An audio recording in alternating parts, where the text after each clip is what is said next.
इसके बाद हेडिंग डालिए आप लोग एल्कीन।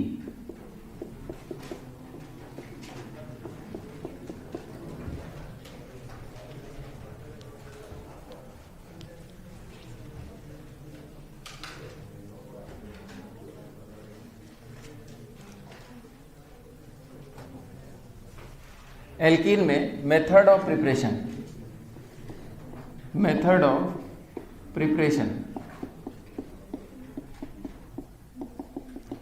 मेथड ऑफ प्रिपरेशन में सबसे पहला मेथड क्या हो जाएगा, डीहाइड्रोहैलोजिनेशन रिएक्शन।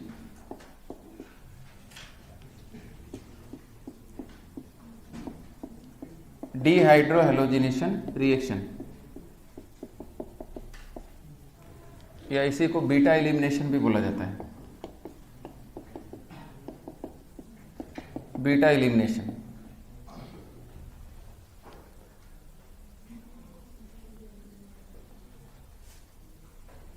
डीहाइड्रोहैलोजिनेशन या बीटा एलिमिनेशन रिएक्शन। कौन सा मैकेनिज्म यहां होता है, E2 मैकेनिज्म। E2 मैकेनिज्म से डीहाइड्रोहैलोजिनेशन करा रहे हैं। यानी अगर एक एग्जांपल लिखें,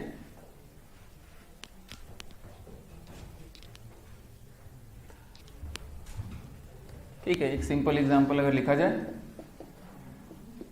बातचीत नहीं करी भाई, CH2 CH3 और यहाँ आपका CH3 और यहाँ आपका ब्रोमीन, एक बढ़िया लिविंग ग्रुप हमने आपको दिया और एरो के ऊपर स्ट्रॉन्ग बेस की प्रेजेंस में हीट कर रहे हैं। तो स्ट्रॉन्ग बेस के ऑप्शंस आपके क्या होते हैं, OH minus oblique ROH alcoholic alkali या RO minus Na plus ROH alkoxide ion या आपका NaNH2 सोडामाइड, इनके प्रेजेंस में हीट कर रहे हैं। तो मैकेनिज्म क्या होता है, E2 मैकेनिज्म होता है। ये आपका अल्फा पोजीशन, ये आपका बीटा पोजीशन, ये आपका बीटा डैश पोजीशन है। क्योंकि ओपन सिस्टम है तो कोई हमारे पास समस्या नहीं है। ब्रोमीन और हाइड्रोजन कहाँ होने चाहिए, 180 डिग्री अपोजिट होने चाहिए, घुमा के कर लेंगे। समझ में आ रही बात। तो इसका मतलब हाइड्रोजन यहाँ से निकल सकता है, यहाँ से निकल सकता है, क्योंकि हाइड्रोजन बीटा पोजीशन से निकलता है, इसीलिए इसको बीटा एलिमिनेशन नाम दिया जाता है। ठीक है, हाइड्रोजन की बेसिस पे वो आपको यहीं से क्लियर हो जाएगा। Hydrogen is removed from the beta position, so called as beta elimination. अच्छा, दो प्रोडक्ट की पॉसिबिलिटी है, लिख लिया जाए तो दो प्रोडक्ट आपके क्या बने, एक तो ये बन गया, यही ना, प्लस आपका दूसरा प्रोडक्ट क्या बन गया, दूसरा प्रोडक्ट आपका यहां बन गया, ऐसे ये दो प्रोडक्ट बन गए। ये कहां से रिमूव किया आपने, पहला वाला बीटा पोजीशन से हाइड्रोजन और यहां से लिविंग ग्रुप आपका बाहर गया। OH माइनस ने क्या किया है, बीटा पोजीशन से हाइड्रोजन को रिमूव किया है और ये आपका यहां से निकल गया है, यही हुआ है। और या तो यहां से H प्लस निकालिए, यहां से लिविंग ग्रुप हटाइए, डबल बॉन्ड बना दीजिए, वो प्रोडक्ट बन गया। इसको हमने क्या कहा था, ये मोर स्टेबल प्रोडक्ट है, अल्फा हाइड्रोजन इसमें ज्यादा है, मोर सब्सटीट्यूटेड है। अल्फा हाइड्रोजन कितने हो गए, 9 हो गए, और इसमें अल्फा हाइड्रोजन कितना है, 5 है। तो ये मोर स्टेबल प्रोडक्ट है और ये क्या है आपका मेजर प्रोडक्ट है, ठीक है। और ये लेस स्टेबल प्रोडक्ट है, ये यहाँ क्या है, माइनर प्रोडक्ट है। एक और चीज क्या डिफाइन किया था, सेडजेफ एंड हॉफमैन प्रोडक्ट। तो मोर सब्सटीट्यूटेड एल्कीन को क्या बोला जाता है, सेडजेफ प्रोडक्ट। तो ये हमारा जो प्रोडक्ट है वो क्या है, सेडजेफ प्रोडक्ट, सेडजेफ प्रोडक्ट या जेटसेफ प्रोडक्ट, जेटसेफ प्रोडक्ट। और ये क्या था, हॉफमैन प्रोडक्ट। सेडजेफ प्रोडक्ट की डेफिनेशन क्या थी, मोर सब्सटीट्यूटेड एल्कीन।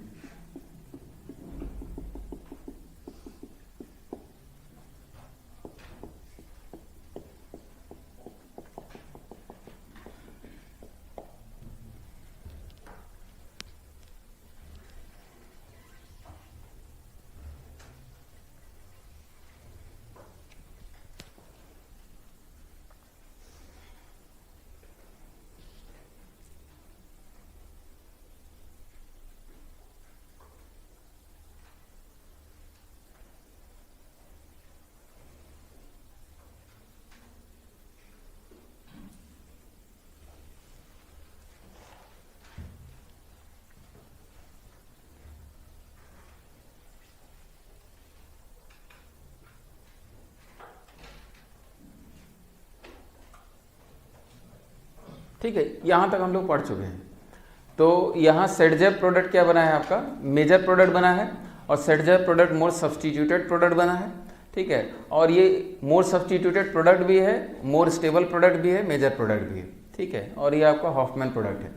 अच्छा, ये सिचुएशन कब होगी? ओपन सिस्टम की बात करें, साइक्लिक में तो कंस्टेंट था। साइक्लिक में क्या था? हाइड्रोजन को 180 डिग्री अपोजिट खोजना पड़ता था, ठीक है। हमारी फर्स्ट चॉइस क्या थी? मोर स्टेबल एल्कीन बनाने की, लेकिन नहीं मिलता था तो लेस सब्स्टिट्यूटेड एल्कीन बनता था, मेजर प्रोडक्ट। समझ में आ रही बात? लेकिन ओपन सिस्टम में तो कोई समस्या नहीं। लेकिन इस रिएक्शन के भी कुछ आइडियल कंडीशंस होंगी। क्या आइडियल कंडीशंस होंगी? एक तो लिविंग ग्रुप बढ़िया होना चाहिए, बेटर लिविंग ग्रुप होना चाहिए। तो अब हम लोग पढ़ने जाएंगे कि भाई लिविंग ग्रुप अगर खराब हुआ तब क्या होगा। समझ में आ रही बात? ये तो बेटर लिविंग ग्रुप की कंडीशन आपने डिस्कस की है। और बेस एक स्ट्रॉन्ग बेस होना चाहिए, लेकिन उसमें स्टेरिक हिंड्रेंस नहीं होना चाहिए। स्टेरिक हिंड्रेंस बोलते ही आपके दिमाग में टर्शरी ब्यूटॉक्साइड आयन आ जाना चाहिए कि यहाँ RO minus tertiary butoxide ion नहीं होगा। Normal strong base better leaving group, तो ये सिचुएशन आपकी है। फिर से रिपीट कर रहे हैं, नॉर्मल स्ट्रॉन्ग बेस, ये 3 ऑप्शन 4 ऑप्शन, और एक बेटर लिविंग ग्रुप, तो ये ऑप्शंस में आपको प्रोडक्ट आपको दिखेंगे ओपन सिस्टम में। लेकिन अगर मान लीजिए हम थोड़ा सा चेंज करें, चेंज करने का मतलब हम यहाँ tertiary butoxide ion O minus Na+, ये हम लेके आए, या इसको कई प्रकार से हमने कहा था कि लिखा जाता है CH3 whole thrice CO minus Na+, या शॉर्ट फॉर्म में लिखा जाए तो tertiary BuO minus Na+, tertiary butoxide ion. तो it is a sterically hindered strong base, ये बहुत बल्कि है और स्ट्रॉन्ग बेस है। तो बल्कि है तो ये हाइड्रोजन को आप देखिए, ये हाइड्रोजन बेसिकली क्या है? इंटरनल 2 डिग्री हाइड्रोजन है, और ये हाइड्रोजन क्या है? आपका 1 डिग्री हाइड्रोजन है। तो ज्यादा एक्सपोज्ड हाइड्रोजन कौन सा है? 1 डिग्री, बाहर की तरफ है। तो ये इतना स्ट्रॉन्ग बेस है, ये अप्रोच कर रहा है रिएक्शन करने के लिए, और जो हाइड्रोजन उसको बाहर कम स्टेरिकली हिंडर्ड साइड पे पहले मिला उसको निकाल ले जाएगा। ये अंदर जाके हाइड्रोजन निकालने में इंटरेस्टेड नहीं है। क्यों? क्योंकि यहाँ स्टेरिक हिंड्रेंस है। समझ में आ रही बात? तो tertiary butoxide ion finds it difficult in removing the internal 2 degree hydrogen. It removes hydrogen from the outside, periphery पे जो हाइड्रोजन मिला उसको इसने निकाल लिया। तो यहाँ प्रोडक्ट तो यही बन रहा है, लेकिन अब सिचुएशन क्या चेंज हो जाएगी? सिचुएशन चेंज हो जाएगी कि भाई ये आपका प्रोडक्ट क्या बन गया? मेजर प्रोडक्ट बन जाएगा, और ये आपका माइनर प्रोडक्ट बन जाएगा, माइनर प्रोडक्ट। और ये प्रोडक्ट क्या हो गया? हॉफमैन प्रोडक्ट मेजर प्रोडक्ट हो गया। तो इस रिएक्शन को कहीं कहीं हॉफमैन एलिमिनेशन भी बोल दिया जाता है। ये हॉफमैन एलिमिनेशन की तरह ये रूल फॉलो कर रहा है कि हॉफमैन प्रोडक्ट मेजर प्रोडक्ट बन जा रहा है। तो पहले इसको बना लीजिए, फिर लिख लेते हैं।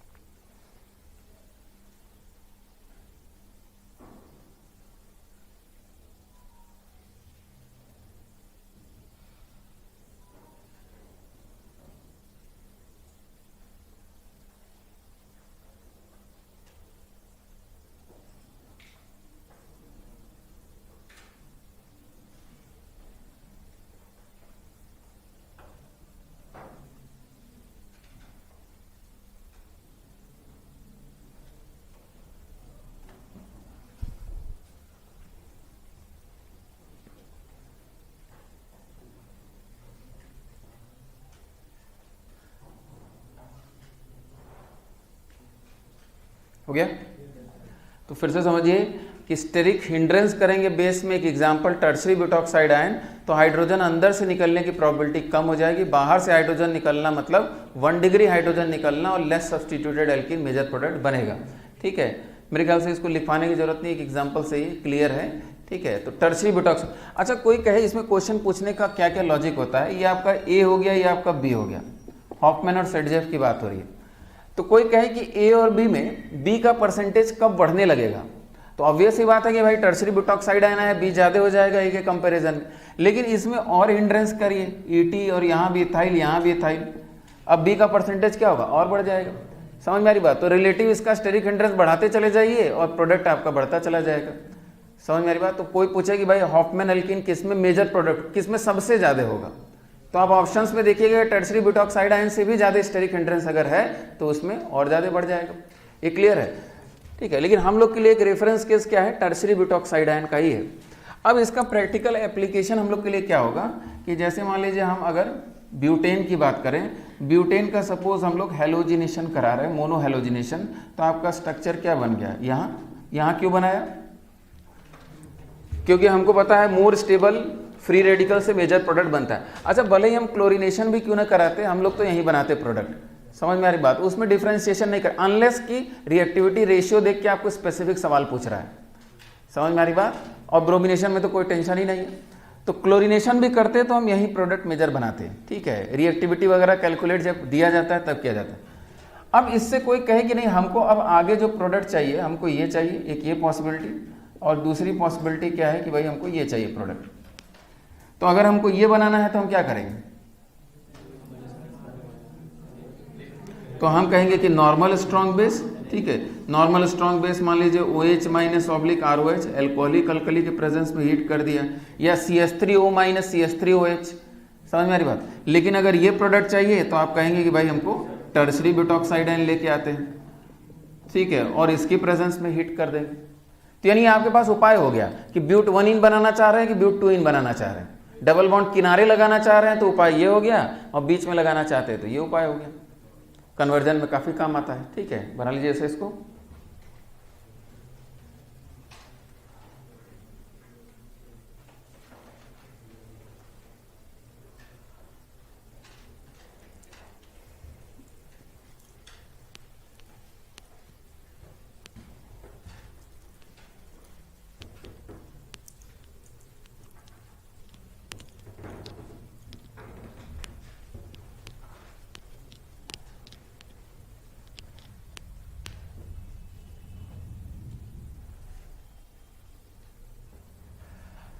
अच्छा, अभी एक क्वेश्चन का आंसर अभी मिला नहीं, ठीक है। एक क्वेश्चन आपके फॉस्टर में भी था, काफ़ी लोगों ने इसको पूछा भी, ठीक है। अच्छी बात है, लोग कर रहे हैं सवाल। तो यहाँ ये हमारा अल्फा हो गया, ये आपका बीटा हो गया, ठीक है। हमने ट्रांस बनाया है, सिस भी बन सकता है, ट्रांस ही क्यों बनाया है, मोर स्टेबल है, ठीक है। ऐसा नहीं बोलना है आपको, बोलना है कि भाई ट्रांजिशन स्टेट से बात करनी पड़ेगी, क्योंकि E2 रिएक्शन में तो भाई ट्रांजिशन स्टेट की बात होती है। तो E2 रिएक्शन में अल्फा और बीटा को जरा ध्यान से देखिए। तो अल्फा और बीटा को हम ध्यान से देख रहे हैं, तो अल्फा पे सपोज यहाँ ब्रोमीन हो गया, और क्या है अल्फा पे मिथाइल हो गया, और यहाँ क्या हो गया आपका हाइड्रोजन, अल्फा पे यही है। बीटा पे आपका क्या क्या है, CH3 और 2 हाइड्रोजन, CH3 और 2 हाइड्रोजन है। तो एक हाइड्रोजन हमने यहाँ बनाया, मिथाइल यहाँ बनाया, और यहाँ क्या बना दिया हाइड्रोजन, ये एक पॉसिबिलिटी है। ब्रोमीन और हाइड्रोजन क्या है 180 डिग्री अपोजिट बन गए, सामने अल्फा और पीछे क्या है बीटा है। दूसरी पॉसिबिलिटी, तो दूसरी पॉसिबिलिटी हमने बनाया ब्रोमीन, मिथाइल और हाइड्रोजन को अपनी जगह फिक्स रखा, पीछे वाले को 120 डिग्री एंटी क्लॉकवाइज रोटेट कर दिया। तो रोटेट कर दिया तो यहाँ हाइड्रोजन आ गया, यहाँ क्या आ जाएगा, यहाँ भी हाइड्रोजन आ जाएगा, और यहाँ क्या आ जाएगा मिथाइल आ जाएगा, और यहाँ ब्रोमीन और यहाँ हाइड्रोजन निकाल दिया। ये तो 2 पॉसिबिलिटी में हो सकता है। तो अब आपको चेक करना है कि फर्स्ट और सेकंड में ज़्यादा स्टेबल कौन है। तो फर्स्ट और सेकंड में ज़्यादा स्टेबल ये वाला है, ये ज़्यादा स्टेबल है। क्यों, क्योंकि इसमें भाई बल्कि ग्रुप सभी लगातार एक ही साइड दिख रहे हैं।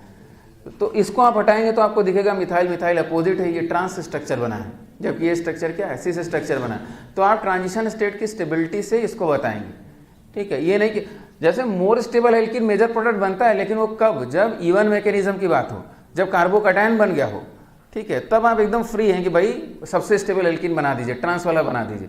लेकिन जब इसमें कर रहे हैं तो आपको समझाना इसी तरीके से पड़ेगा, ठीक है। तो मेरे ख्याल से आगे बढ़ा जाए इसमें। तो यानी ये आपके पास एक बेसिक टूल होगा कि आप एक तो हेलोजन लगाएं। पहली बात तो यहाँ से यहाँ कन्वर्ट अगर आपको करना है तो हेलोजन के थ्रू जाएंगे, डायरेक्ट नहीं कर देंगे, ठीक है। तो एल्किल हैलाइड बनाया और उसके बाद एलिमिनेशन रिएक्शन परफॉर्म कराया। तो बीच में डबल बॉन्ड चाहिए कि किनारे चाहिए, उस हिसाब से आप कर ले जाएंगे। ये क्लियर है मेरे ख्याल से, ठीक है। आगे बढ़ा जाए। यानी हम लोग को हॉफमैन एल्कीन मेजर प्रोडक्ट बनाने का एक उपाय मिल गया, ठीक है। अब दूसरा पॉइंट समझने की कोशिश करते हैं, इसको बेटा दें, क्या करें, प्रोजेक्शन तो क्लियर होना चाहिए। अब प्रोजेक्शन में कुछ कर नहीं पाएंगे, ये क्वेश्चन किए ही नहीं होंगे, ठीक है। एक बार फिर समझने की कोशिश करिएगा, समझ में आ जाएगा। अभी आगे बढ़ते हैं। अच्छा, अब एक इंपॉर्टेंट पॉइंट समझने की कोशिश करते हैं, ठीक है। पहले हम कुछ चीजें लिख दें। यहाँ लिविंग ग्रुप हो गया, यहाँ आपका हाइड्रोजन हो गया और यहाँ हाइड्रोजन हो गया। 2 जगह से हाइड्रोजन निकलने की पॉसिबिलिटी है और 2 प्रोडक्ट्स की बात करें। एक नॉर्मल स्ट्रॉन्ग बेस लेते हैं, OH minus ROH alcoholic alkali, E2 mechanism है, और हीटिंग है। तो प्रोडक्ट की बात किया जाए तो एक तो आपका ये प्रोडक्ट हो गया, दूसरा प्रोडक्ट क्या हो गया, ये हो गया, ये आपका ए हो गया, ये आपका क्या हो गया, बी हो गया, ये आपका क्या है, सेडजेफ प्रोडक्ट है, और ये आपका हॉफमैन प्रोडक्ट है, ये हॉफमैन प्रोडक्ट है। यही सिचुएशन हम लोग डिस्कस कर रहे हैं। अब क्या चेंज करने वाले हैं, लिविंग ग्रुप चेंज करने वाले हैं, देखते हैं उसका इफेक्ट क्या पड़ता है। तो एक हम डेटा है उसको लिखते हैं, फिर समझने की कोशिश करते हैं ऐसा क्यों हुआ है। पहले बना लीजिए इसको।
हो गया।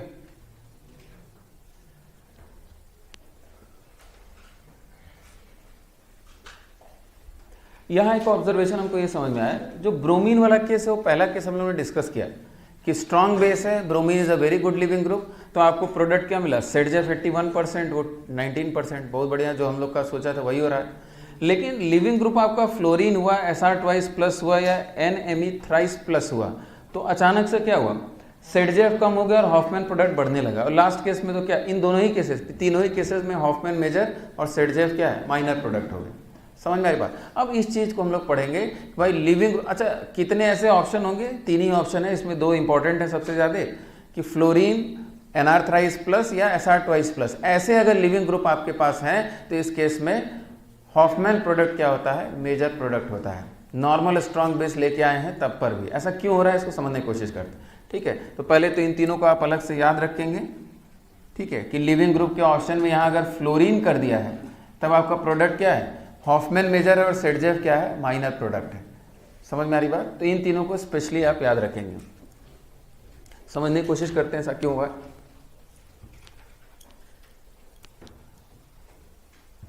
ठीक है, तो फॉर एग्जाम्पल मान लीजिए इसी एग्जाम्पल में हमने फ्लोरीन लगा दिया। अब फ्लोरीन की अगर बात करें तो फ्लोरीन कैसा लिविंग ग्रुप है, कार्बन फ्लोरीन बॉन्ड मजबूत है, it is a poor leaving group. ठीक है, तो ये पुअर लिविंग ग्रुप है, तो होगा क्या, तो पुअर लिविंग ग्रुप है तो ये जाना तो नहीं चाह रहा, फर्स्ट स्टेप में जाना नहीं चाह रहा है। ठीक है, लेकिन क्या है कि तो अच्छा, पुअर लिविंग ग्रुप होने के साथ साथ ये हाईली इलेक्ट्रोनेगेटिव है। ठीक है, पुअर लिविंग ग्रुप तो है ही है, हाईली इलेक्ट्रोनेगेटिव है, one of the most electronegative atoms. तो ये क्या करता है, ये जाता भी नहीं है जल्दी और एसिडिक स्ट्रेंथ बढ़ाना चालू करता है, ये इलेक्ट्रॉन डेंसिटी को खींचता है और बीटा पोजीशन के हाइड्रोजन की एसिडिक स्ट्रेंथ को बढ़ाना चालू करता है। ठीक है, तो बढ़ाना चालू करेगा तो इस पर क्या आएगा, डेल्टा प्लस, और यहाँ भी क्या आ रहा है, डेल्टा प्लस आ रहा है। लेकिन क्योंकि यहाँ एडिशनल एक CH3 लगा हुआ है तो ये प्लस आई इफेक्ट से इसकी एसिडिक स्ट्रेंथ को उतना नहीं बढ़ने देता है। समझ में आ रही बात। तो ये फिर से समझने की कोशिश किया जाए, फ्लोरीन पुअर लिविंग ग्रुप है, स्ट्रॉन्ग माइनस आई इफेक्ट है, तो बीटा हाइड्रोजन की एसिडिक स्ट्रेंथ को इसने बढ़ाना चालू कर दिया और एक लेवल से ज्यादा एसिडिक स्ट्रेंथ बढ़ गई किसकी, बीटा हाइड्रोजन की। तो अब जब बेस आता है तो बेस ये देखता है कि भाई लिविंग ग्रुप तो बेकार है और बीटा पोजीशन के हाइड्रोजन स्ट्रेंथ, एसिडिक स्ट्रेंथ बहुत बड़ी हुई है, तो जो ज्यादा एसिडिक हाइड्रोजन है उसको अप्रोच कर जाता है। समझ में आ रही बात। और ज़्यादा एसिडिक हाइड्रोजन कौन होता है, जो 1 डिग्री वाला हाइड्रोजन होगा वो ज़्यादा एसिडिक हो जाता है। और ये 2 डिग्री CH बॉन्ड है, ये क्या होता है, कम एसिडिक होता है due two plus I effect of the CH3। समझ में आ रही बात, ठीक है। तो बेस क्या करता है, बेस मोर एसिडिक बीटा H को रिमूव करता है और फिर ये धीरे धीरे लिविंग ग्रुप आपका बाहर जाता है, जिसके कारण आपका less stable alkene Hofmann alkene आपका मेजर प्रोडक्ट बनता है। तो पहले इसको बना लीजिए ऐसे, एक लाइन खाली हम लोग लिख लेंगे, या रुक जाइए, इसको लिखने से पहले एक चीज और समझने की कोशिश करिए।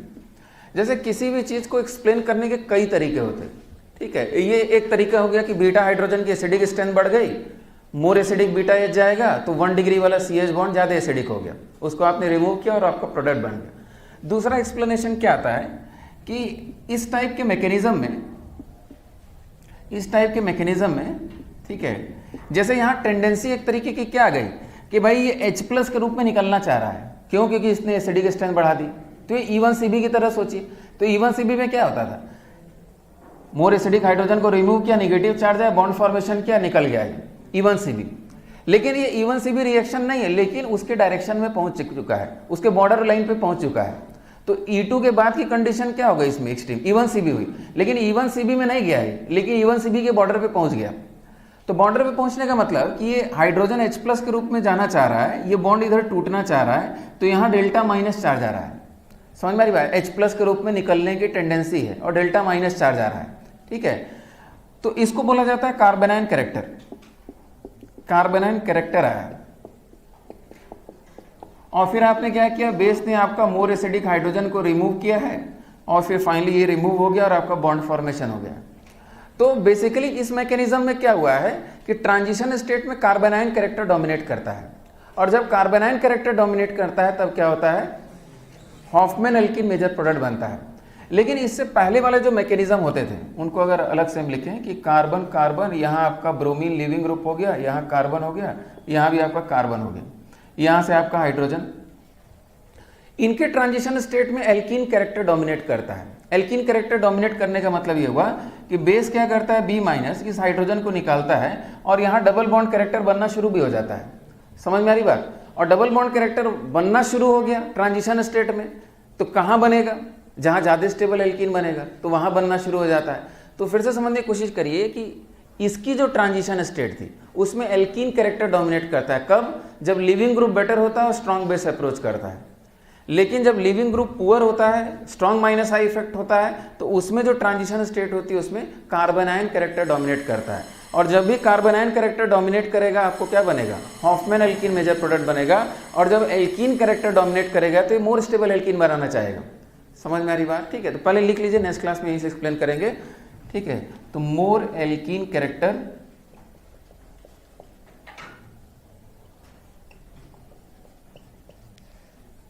इन ट्रांजिशन स्टेट, ठीक है। इसी पॉइंट से हम लोग शुरू किया जाएगा नेक्स्ट क्लास में। और यहां कार्बेनाइन कैरेक्टर इन ट्रांजिशन स्टेट, ठीक है। बॉर्डर लाइन ऑफ E1CB पे खड़ा है, लेकिन मैकेनिज्म अभी भी क्या है, E2 मैकेनिज्म। बस इस तरीके से भी आप समझ सकते हैं।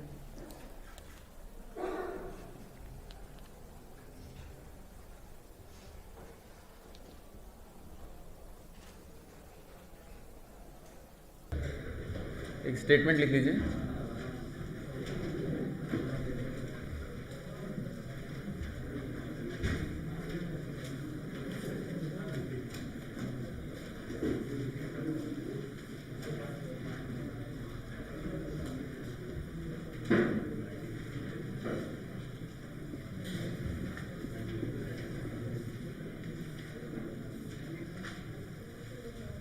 when the living group is poor,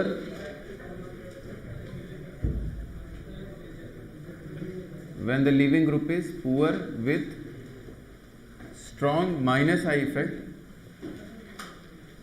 with strong minus I effect, then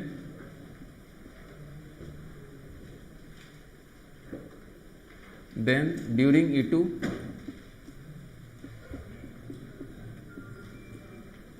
acidic beta H, more acidic beta H is removed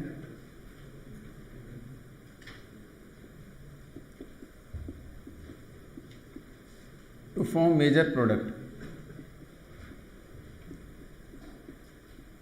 ठीक है, यही लाइन है जो आपको याद रखना है। मोर एसिडिक बीटा एच को रिमूव किया जाता है और मेजर प्रोडक्ट बनाया जाता है। मोर एसिडिक बीटा एच ये कब होगा? जब लिविंग ग्रुप क्या होगा? पुअर होगा with strong minus high effect. तीन ही एग्जाम्पल आपके पास हैं, कौन कौन से? लिविंग ग्रुप क्या होगा? फ्लोरीन होगा, Sr ट्वाइस प्लस होगा और Nr थ्राइस प्लस होगा। तीन ही केस ऐसे होंगे जब स्ट्रॉन्ग बेस की प्रेजेंस में आप E2 रिएक्शन करा रहे होंगे तो मोर एसिडिक बीटा एच को रिमूव करेंगे और जनरली क्या होगा? Less substituted alkene major product बनेगा। जैसे उस एग्जांपल को मैं एक बार फिर से आपको समझाएं। ठीक है, जैसे यहाँ CH2H हो गया, यहाँ आपका CH फ्लोरीन H और यहाँ आपका CH3। एक बार फिर इस पॉइंट को समझ लीजिए। OH माइनस की प्रेजेंस में एल्कोहलिक अल्कली मान लीजिए C2H5OH आप हीट कर रहे हैं। ये रिएक्शन E2 रिएक्शन है। ठीक है, ये रिएक्शन E2 रिएक्शन है, लेकिन यहाँ हमने क्या बताया कि फ्लोरीन एक पुअर लिविंग ग्रुप है। फ्लोरीन को आप नॉर्मल E2 रिएक्शन से हटा भी नहीं पा रहे थे। समझ में आ रही बात? ठीक है, लेकिन यहाँ हटेगा तो जरूर, लेकिन उसकी कंडीशन क्या है? E2 रिएक्शन में हटने जा रहा है, लेकिन कंडीशन क्या है कि भाई ये अलग मैकेनिज्म, थोड़ा सा मैकेनिज्म E1CB की तरफ जाता है, लेकिन E1CB नहीं हो पाता है, E2 रिएक्शन के ही डोमेन में रहता है। तो फिर से तो ये आपका बीटा हो गया और ये आपका बीटा डैश हो गया। इन दोनों पोजीशन की एसिडिक स्ट्रेंथ बढ़ने लगी और एसिडिक स्ट्रेंथ बढ़ने से इसकी एसिडिक स्ट्रेंथ सफिशिएंटली इंक्रीज कर जाएगी इसके कंपैरिजन में। क्यों? क्योंकि यहाँ CH3 का एडिशनल क्या लग रहा है? प्लस आई इफेक्ट लग रहा है, जिसके कारण एसिडिक स्ट्रेंथ नहीं बढ़ पाएगी। ये 2 डिग्री हाइड्रोजन है और ये क्या है? 1 डिग्री हाइड्रोजन है। ठीक है, तो बेस क्या करता है? बेस मोर एसिडिक बीटा एच को रिमूव करता है। मोर एसिडिक बीटा एच कौन सा है? 1 डिग्री वाला। कभी भी एसिडिक स्ट्रेंथ में कंफ्यूजन हो H+ के रूप में निकाल दीजिए उसको। तो यहाँ 1 डिग्री कार्बन आयन बनेगा, यहाँ 2 डिग्री कार्बन आयन बनेगा। वैसे कार्बन आयन बना नहीं है। तो OH माइनस ने क्या किया? मोर एसिडिक बीटा एच को रिमूव किया और आपका जो प्रोडक्ट बन गया आपका CH3 CH double bond CH CH3। ये मोर सब्सटीट्यूटेड वाला है, जिसको हम लोग क्या बोलते हैं? सेडजेप प्रोडक्ट। और ये आपका क्या बना है? Minor product 30% plus CH2 double bond CH CH2 CH3। ये आपका क्या है? Less substituted. ये आपका बना है मेजर प्रोडक्ट, जिसको हम लोग क्या बोले? Hofmann product. Hofmann product. ठीक है, तो हॉफमैन प्रोडक्ट यहाँ क्या हुआ है? मेजर प्रोडक्ट हुआ है। अब यहाँ एक बात और समझने की है, हमने आपसे बताया था कि नॉर्मल E2 रिएक्शन में जो ट्रांजिशन स्टेट होता है उसमें एल्कीन कैरेक्टर आता है। एल्कीन बनने का प्रोसेस शुरू हो जाता है। तो जब एल्कीन बनने का प्रोसेस शुरू हो जाता है तो मोर स्टेबल एल्कीन बनती है। ठीक है, जो नॉर्मल E2 रिएक्शन होता है। लेकिन इसकी जो ट्रांजिशन स्टेट है उसमें कार्बन आयन कैरेक्टर डोमिनेट करता है। कार्बन आयन कैरेक्टर डोमिनेट करने का मतलब, इसी को अगर हम फिर से बनाएं तो कार्बन कार्बन, यहाँ आपका फ्लोरीन हो गया, यहाँ आपका हाइड्रोजन है और ये H+ के रूप में निकल रहा है। यहाँ डेल्टा प्लस डेवलप हो चुका है, H+ के रूप में निकलने की कोशिश शुरू कर दिया है। तो यहाँ कौन सा चार्ज आ रहा है? Delta minus. तो यहाँ डेल्टा माइनस चार्ज आना डेवलप शुरू हो चुका है। समझ में आ रही बात? यही इसकी ट्रांजिशन स्टेट है। तो इसको कार्बन आयन कैरेक्टर का डोमिनेशन बोला जाता है कि कार्बन आयन कैरेक्टर आ चुका है। तो यहाँ से H+ निकलने की टेंडेंसी शुरू हो गई, यहाँ कार्बन आयन कैरेक्टर आ रहा है और फिर आपका बेस क्या करेगा? B- या OH-। ठीक है, इसके साथ यहाँ बॉन्ड फॉर्मेशन शुरू कर रहा है। ठीक है, और ये बॉन्ड आपका फाइनली यहाँ से निकलेगा। तो ये इसकी ट्रांजिशन स्टेट है, जिसको हम लोग क्या बोलते हैं? अच्छा, F क्या कर रहा है? F- के रूप में निकल रहा है। ठीक है, तो यहाँ भी डेल्टा माइनस लिख दिया जाता है। तो carbon ion character in transition state. ठीक है, there is significant carbon ion character in transition state, but carbon ion is not found. ठीक है, अच्छा, अब यहाँ एक और चीज़ पढ़ते हैं, पूरी बात लिख लीजिए, फिर एक और चीज़ समझते हैं। लिख चुके हैं, दोबारा लिख लीजिए एक बार। ट्रांजिशन स्टेट में कार्बन आयन कैरेक्टर का डोमिनेंस है।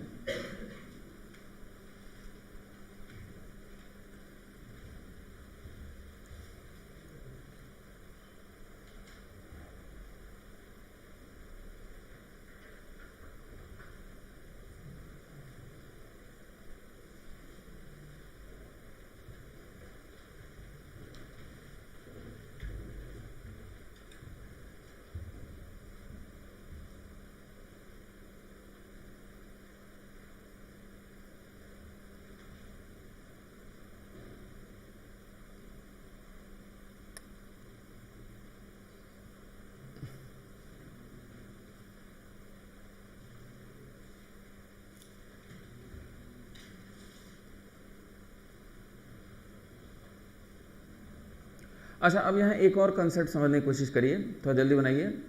कार्बोनाइन character in the transition state. अब यहाँ एक और पॉइंट समझने की कोशिश करिए, क्योंकि इस पॉइंट का बार बार आगे भी एप्लीकेशन होगा। जो मोर स्टेबल प्रोडक्ट होता है उसको थर्मोडायनेमिक प्रोडक्ट बोला जाता है। तो यहाँ ये प्रोडक्ट क्या है? थर्मोडायनेमिक प्रोडक्ट या थर्मोडायनेमिकली कंट्रोल प्रोडक्ट बोला जाता है। ठीक है, तो दिस इज थर्मोडायनेमिक प्रोडक्ट।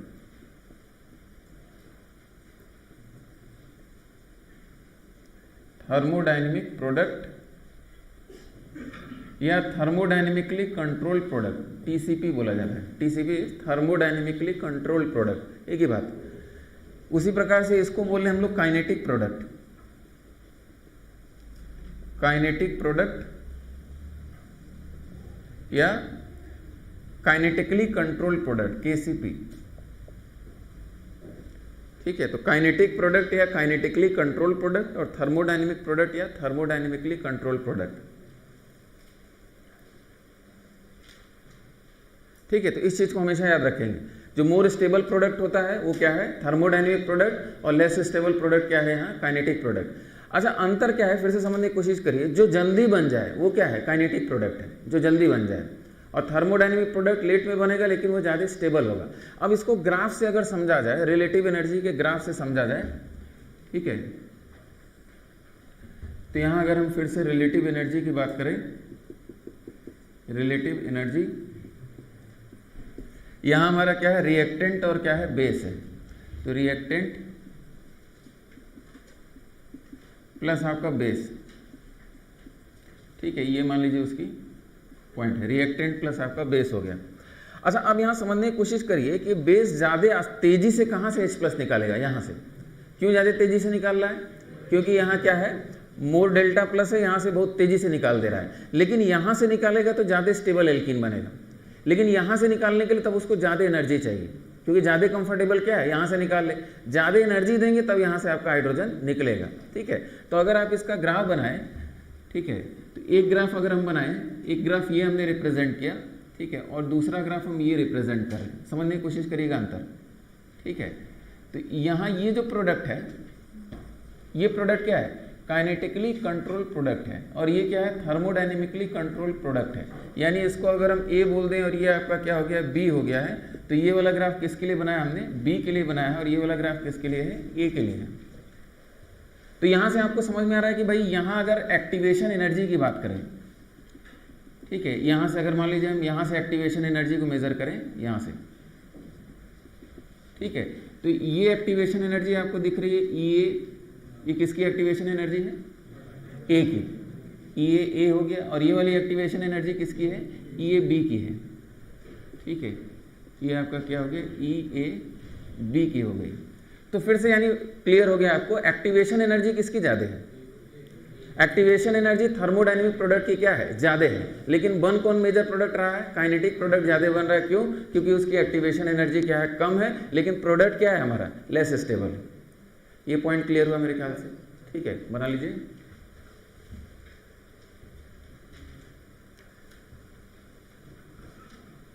ठीक है, आगे बार बार ये टर्म्स आएंगे, thermodynamically control product, kinetic control product. तो यानी हम लोगों ने एक कंक्लूजन ड्रॉ किया कि जो हॉफमैन प्रोडक्ट होता है वो क्या होता है? काइनेटिक कंट्रोल प्रोडक्ट होता है। वो थर्मोडायनेमिक कंट्रोल प्रोडक्ट नहीं होता है। उसकी एक्टिवेशन एनर्जी क्या होती है? कम होती है, जल्दी बनता है। ठीक है,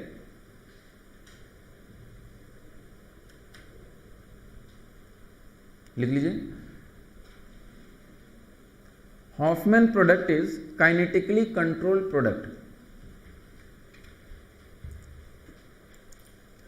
Hoffman product is kinetically controlled product.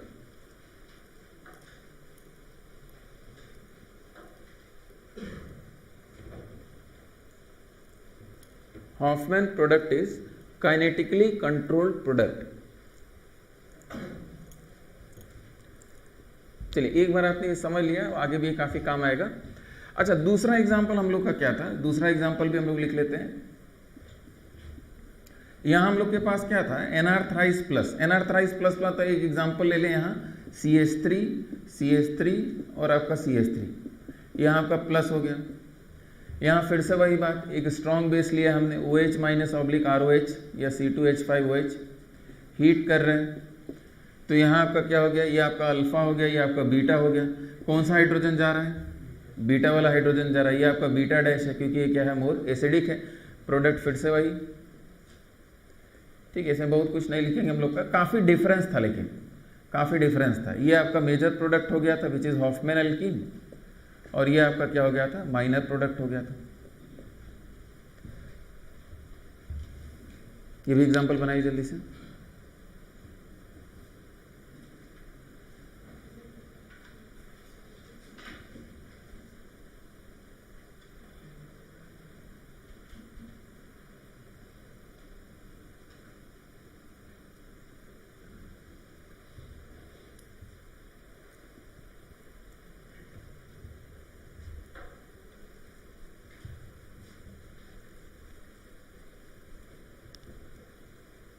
अच्छा, ये हमारे लिए बड़े इंपॉर्टेंट केस हैं। इनको कहा जाता है क्वाटर्नरी अमोनियम सॉल्ट।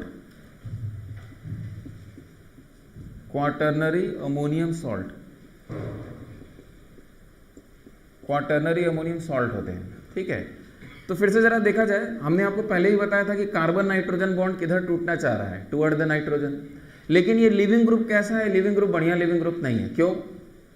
क्योंकि अगर आप इसको तोड़ देते हैं, ये आपका बॉन्ड इधर टूट गया और OH माइनस इसको अप्रोच कर रहा है, ट्रांजिशन स्टेट में कार्बोनाइन कैरेक्टर डोमिनेट कर रहा है और ये हाइड्रोजन यहाँ से निकलता है और ये प्रोडक्ट आपका मेजर प्रोडक्ट 95% प्रोडक्ट यही बनता है। समझ में आ रही बात?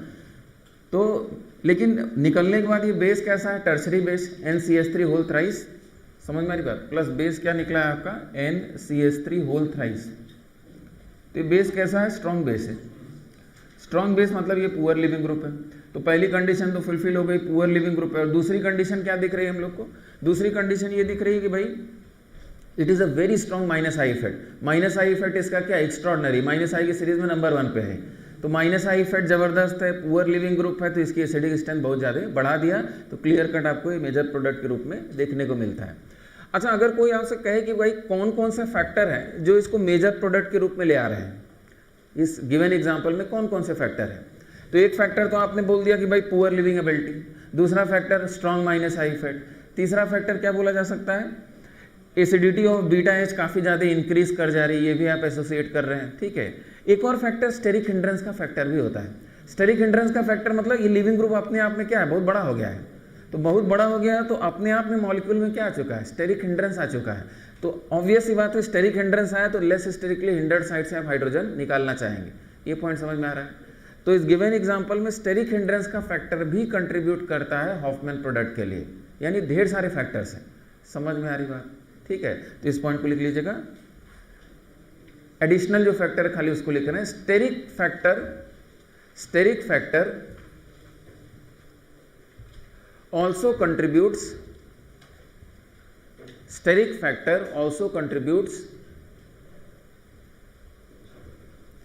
towards the Hofmann product. Steric factor also contribute towards the Hofmann product. ठीक है, स्टेरिक फैक्टर भी कंट्रीब्यूट करता है हॉफमैन प्रोडक्ट की तरफ। ठीक है, तो what are the factors which contribute toward the Hofmann product?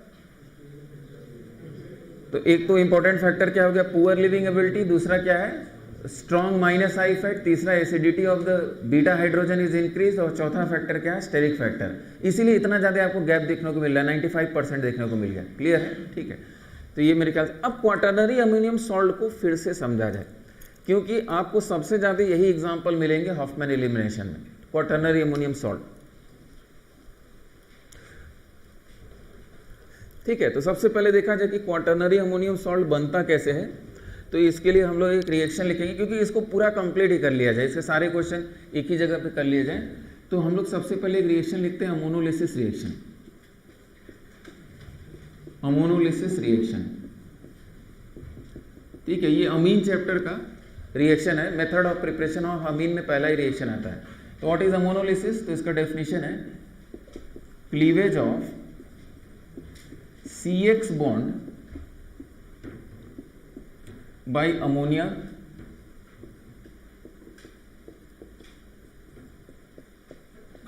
cleavage of CX bond by ammonia is called as ammonolysis. Cleavage of CX bond by ammonia is called as ammonolysis reaction. देखा जाए reaction क्या है, आप alkyl halide RX का reaction करा रहे हैं। Obvious सी बात है, जब भी एल्किल हैलाइड की बात करें X नॉट इक्वल्स टू क्या होगा, फ्लोरीन होगा, वो अंडरस्टूड रहेगा हमेशा। इसका रिएक्शन आप करा रहे हैं अमोनिया के साथ NH3। तो NH3 एक न्यूक्लियोफाइल है, तो यहाँ क्या करेगा, न्यूक्लियोफिलिक सब्स्टिट्यूशन करा देगा। न्यूक्लियोफिलिक सब्स्टिट्यूशन करा दिया तो आपका स्ट्रक्चर क्या बन जाएगा, ऐसा कुछ H और यहाँ क्या आ गया, पॉजिटिव चार्ज आ गया, ठीक है। और प्लस बाहर क्या गया, X माइनस, है ना, प्लस बाहर क्या हो गया, X माइनस बाहर चला गया। इसके बाद क्या होगा, कोई आइडिया? इसके बाद क्या होगा, इसके बाद आपका अमोनिया का फिर से एक मॉलिक्यूल आएगा और यह बेस की तरह काम करेगा। अभी न्यूक्लियोफाइल की तरह काम किया, अभी बेस की तरह काम करेगा और यहाँ से आपका H+ निकाल लेगा। तो H+ निकाल लेगा तो फाइनली स्ट्रक्चर क्या बन गया, RNH2 और प्लस आपका NH4+ और प्लस आपका X- तो बाहर गया ही गया, NH4+, ठीक है। तो ये पहला रिएक्शन हुआ आपका। यानी फाइनली रिएक्शन में हुआ क्या है, रिएक्शन में हुआ ये है कि भाई इसने यहाँ न्यूक्लियोफिलिक सब्स्टिट्यूशन कराया है, ठीक है, और फाइनली यहाँ से NH2 जुड़ गया है। अटैक इसी ने किया है और H+ उसको हमने यहाँ से निकाल दिया है। समझ में आ रही बात? लेकिन इसका मतलब ये है कि देखिए फिर से समझने की कोशिश करिए कि अभी भी इसके पास क्या है, न्यूक्लियोफिलिक सेंटर अभी भी है। तो न्यूक्लियोफिलिक सेंटर है तो दोबारा ये क्या करेगा, दोबारा RX से रिएक्शन करेगा, दोबारा RX से सेम रिएक्शन, न्यूक्लियोफिलिक सब्स्टिट्यूशन करा दिया आपने, क्या बन गया आपका, अब डायरेक्टली क्या आ जाए, R2NH हो गया। अभी भी इसके पास लोन पेयर है, फिर आपका RX से रिएक्शन कर गया, ठीक है, और आपका क्या बन गया, R3N बन गया। और अभी भी इसके पास लोन पेयर है, ये न्यूक्लियोफिलिक सेंटर है, तो फिर ये RX से रिएक्शन कर जाएगा और फाइनली बन जाएगा आपका R4N+ और बाहर क्या हो गया आपका X-। यहाँ तक रिएक्शन होता है। समझ में आ रही बात? तो फिर से it is nucleophilic substitution reaction, पहले बना लीजिए फिर समझते हैं। तो ये आपका 1 डिग्री अमीन बना, 2 डिग्री अमीन बना, ये आपका 3 डिग्री अमीन और ये आपका क्वाटर्नरी अमोनियम सॉल्ट।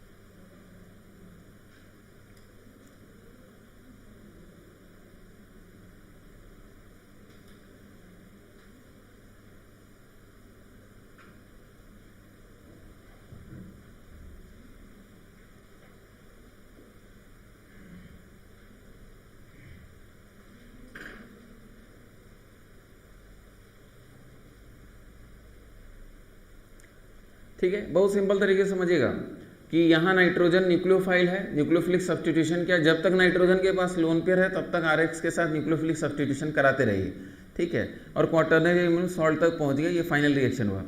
तो इसमें हम एक्सट्रीम प्रोडक्ट्स की बात करें, जैसे हम लोग बेसिकली ये रिएक्शन जब पढ़ेंगे तो method of preparation of primary amine में पढ़ेंगे। हम RNH2 बनाना चाह रहे हैं, इस रिएक्शन में हम क्या सिंपली कर, RX का NH3 से रिएक्शन और RNH2 बन गया।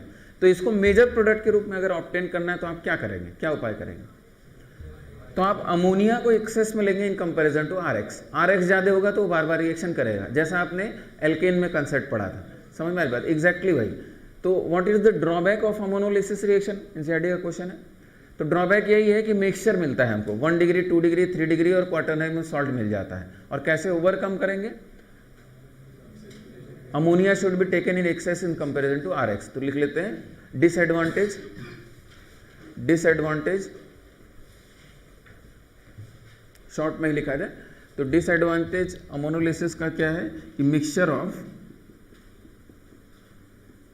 Of 1 degree 2 degree 3 degree and 4 degree salt is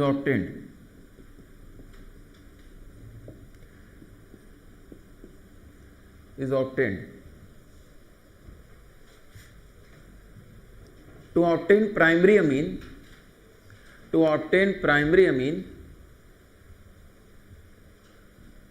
as major product, to obtain primary amine as major product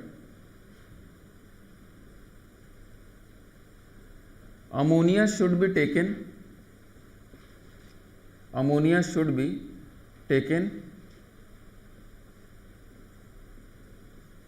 in excess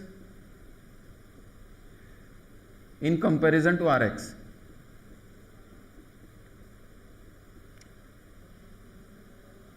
In comparison to Rx, ammonia should be taken in excess in comparison to Rx. ये तो ammonolysis reaction की बात complete हो गई, ठीक है। Rx को RnH2 में कन्वर्ट कर रहे हैं और Rx अगर एक्सेस में होगा तो क्वाटरनरी अमोनियम सॉल्ट तक पहुंच जाएंगे, ठीक है। अमोनोलिसिस रिएक्शन की बात हो गई। अब इसको अपने क्वेश्चन से कैसे कोरिलेट किया जाए, फिर से समझा जाए इस बात को। जैसे मान लीजिए अगर हम रिएक्शन देते हैं, ठीक है, कि CH3 CH2 और यहाँ क्या हो गया आपका, मान लीजिए आयोडीन हो गया,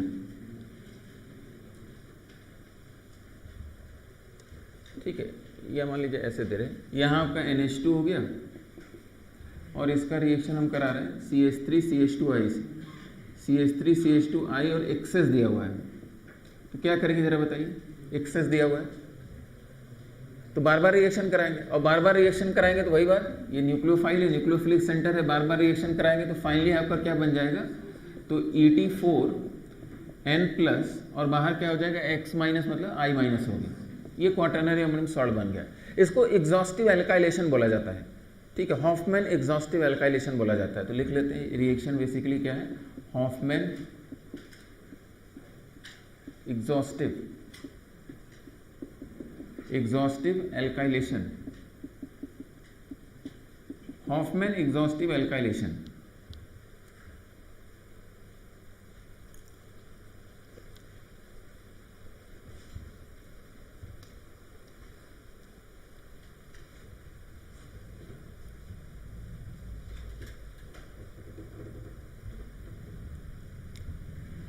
इसके बाद क्वेश्चन में आपको एरो के ऊपर मिलेगा मॉइस्ट Ag2O के साथ हीट कर रहे हैं, मॉइस्ट Ag2O के साथ आप इसको हीट कर रहे हैं, ये एरो पे लिखा हुआ मिलेगा।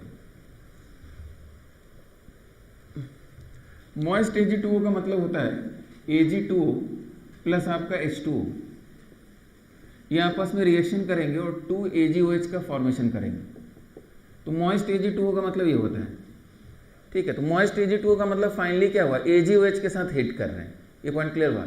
अब AgOH के साथ हीट कर रहे हैं तो बेसिकली Ag प्लस क्या करेगा, धीरे धीरे यहाँ से आयोडीन को हटा देगा, और आयोडीन को हटा देगा और AgI का प्रेसिपिटेट फॉर्मेशन कर देगा और बाहर OH माइनस आ जाएगा। यानी बेसिकली ये आपका हो क्या जाएगा, बेसिकली आपका ये हो जाएगा ET4N पॉजिटिव और बाहर क्या हो जाएगा आपका OH माइनस हो जाएगा और प्लस आपका AgI का प्रेसिपिटेट फॉर्मेशन हो जाएगा। ये हो गया, हीटिंग कर रहे हैं तो आपको बेस मिल गया और हीटिंग कर रहे हैं, क्वाटरनरी अमोनियम सॉल्ट को हीटिंग कर रहे हैं। अब आप इसको ओपन करेंगे, तो ओपन करेंगे तो आपको ये समझ में आएगा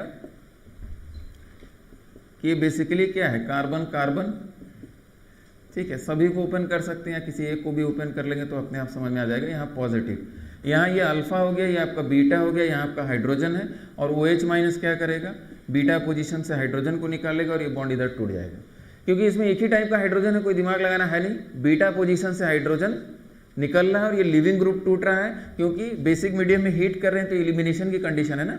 तो फाइनली आपका प्रोडक्ट क्या बन जाएगा, CH2 डबल बॉन्ड CH2 और प्लस आपका NET थ्राइस हो जाएगा।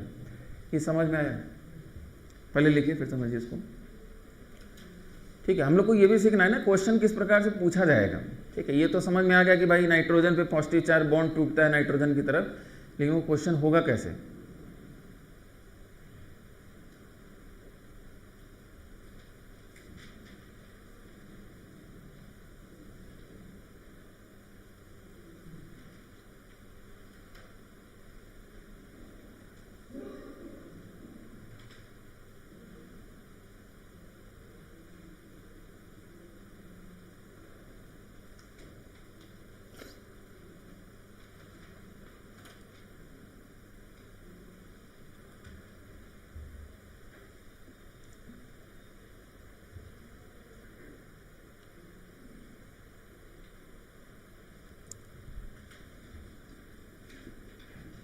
इस क्वेश्चन को अगर फिर से हम रिप्रेजेंट करके आपके सामने दें कि CH3 CH2 NH2, इसका रिएक्शन फर्स्ट स्टेप में करा रहे हैं ETIXS, और सेकेंड स्टेप में हम क्या करा रहे हैं, मॉइस्ट Ag2O के साथ हीट कर रहे हैं। बस ये क्वेश्चन ऐसे ही लिखा रहेगा, समझ में आ रही बात। तो फर्स्ट स्टेप में क्या है, ये Hofmann exhaustive alkylation. Second step में क्या है, बाहर OH माइनस आ जाएगा और OH माइनस बेस का काम करेगा और बीटा पोजीशन से हाइड्रोजन को निकालेगा। तो फाइनल प्रोडक्ट आपका यहाँ क्या हो गया, CH2 double bond CH2, ethene product आपका होने जा रहा है। ठीक है, 2-4 क्वेश्चन और इस पर प्रैक्टिस करते हैं। ठीक है, अभी तो कोई पॉसिबिलिटी हम लोग को मिली नहीं। ठीक है, सिमेट्रिकल केस था। अगला क्वेश्चन देखते हैं। जैसे मान लीजिए यहां आपका NH2 है, CH3 है और यहाँ XS लिखा हुआ है, और सेकेंड स्टेप में आपका वही मॉइस्ट Ag2O के साथ हीट कर रहे हैं। अब ये क्वेश्चन करिए।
जल्दी करिए भाई, बहुत आसान है।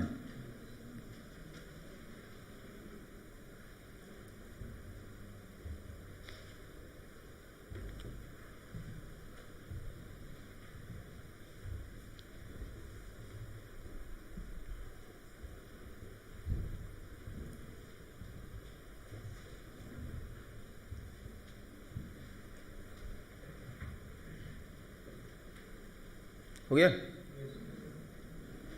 फर्स्ट स्टेप में CH3I से रिएक्शन। तो फिर से रिएक्शन आप समझे या ना समझे, सिंपल तरीका ये है कि भाई बार बार रिएक्शन कराइए, दोनों हाइड्रोजन हटा दीजिए और फिर एक और बार रिएक्शन करा दीजिए। ठीक है, क्वाटर्नरी अमोन सॉल्ट तक पहुंच जाइए। इसका मतलब हमारा जो प्रोडक्ट होगा वो ऐसा हो जाएगा। ठीक है, यहाँ आपका नाइट्रोजन हो गया, मिथाइल मिथाइल मिथाइल, और यहाँ क्या आ गया, पॉजिटिव चार्ज आ गया, और बाहर क्या आ गया, बाहर आपका I-। यही क्वाटर्नरी अमोनियम सॉल्ट है। समझ में आई बात, यहाँ तक पहुँच गए। फिर उसके बाद कह रहा है मॉइस्ट Ag2O के साथ हीट कर रहे हैं, मॉइस्ट Ag2O। तो इसका मतलब बेसिकली क्या है, AgOH के साथ रिएक्शन करा रहे हैं, AgI का प्रेसिपिटेट बन गया। तो यानी फाइनली जो क्वेश्चन हमारे पास है वो ये है, यह आपका CH3 CH3 CH3। ठीक है, इतना लिखने की जरूरत नहीं, वैसे मेरे ख्याल से वो समझ में आ जाना चाहिए। और बेस की प्रेजेंस में आप हीट कर रहे हैं, तो ये तो इलिमिनेशन की कंडीशन हो गई ना। यहाँ E2 रिएक्शन होने जा रहा है, फिर से ये E1C भी नहीं है, ये E2 रिएक्शन ही है। ठीक है, हाँ अब क्या किया जाए, तो अब बीटा पोजीशन पकड़ा जाए। तो इधर तो बीटा पोजीशन है ही नहीं, इधर तो एलिमिनेशन की संभावना ही नहीं। तो ये आप अल्फा इसको नाम देंगे, बीटा ऊपर हो गया और बीटा डैश नीचे हो गया। ये पॉइंट समझ में आया। राइट साइड में कोई ऑप्शन ही नहीं है हमारे पास, तो कौन सा हाइड्रोजन निकाला जाए, तो बीटा वाला हाइड्रोजन 2 डिग्री है और ये आपका क्या है 3 डिग्री है। तो हम 2 डिग्री हाइड्रोजन को निकालेंगे, ये मोर एसिडिक हो जाएगा। तो OH माइनस इस हाइड्रोजन को निकालेगा, तो ये बॉन्ड आपका इधर टूटने लगेगा। ये बॉन्ड किधर टूटेगा, नाइट्रोजन की तरफ। तो यहाँ क्या हो जाएगा, बॉन्ड बनने लगेगा। समझ में आ गया। तो यानी आपका फाइनली प्रोडक्ट क्या बन गया, प्रोडक्ट ये बन गया। दूसरी पॉसिबिलिटी ये थी, यहाँ डबल बॉन्ड लगाते तो ज़्यादा स्टेबल एल्कीन बनता, विच इज सेडजेफ प्रोडक्ट, लेकिन हॉफमैन प्रोडक्ट बनेगा। समझ में आ गया। तो क्वेश्चन करना तो एक लाइन का काम होता है, आप तुरंत क्वेश्चन कर ले जाएंगे। बीटा हाइड्रोजन देखिए और उसको निकाल दीजिए।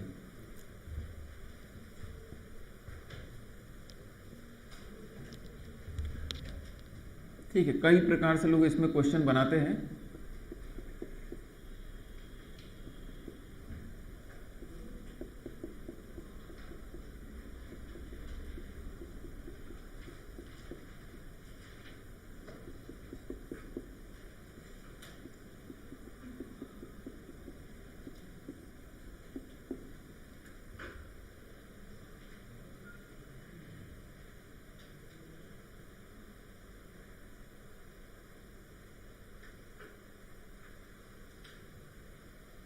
जैसे इसी में लिख दे रिपीट 2 टाइम्स।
बन गया? क्या बना फाइनल प्रोडक्ट? फाइनल प्रोडक्ट का आईयूपीएसी नाम बता सकते हैं जो एल्कीन बन रहा है?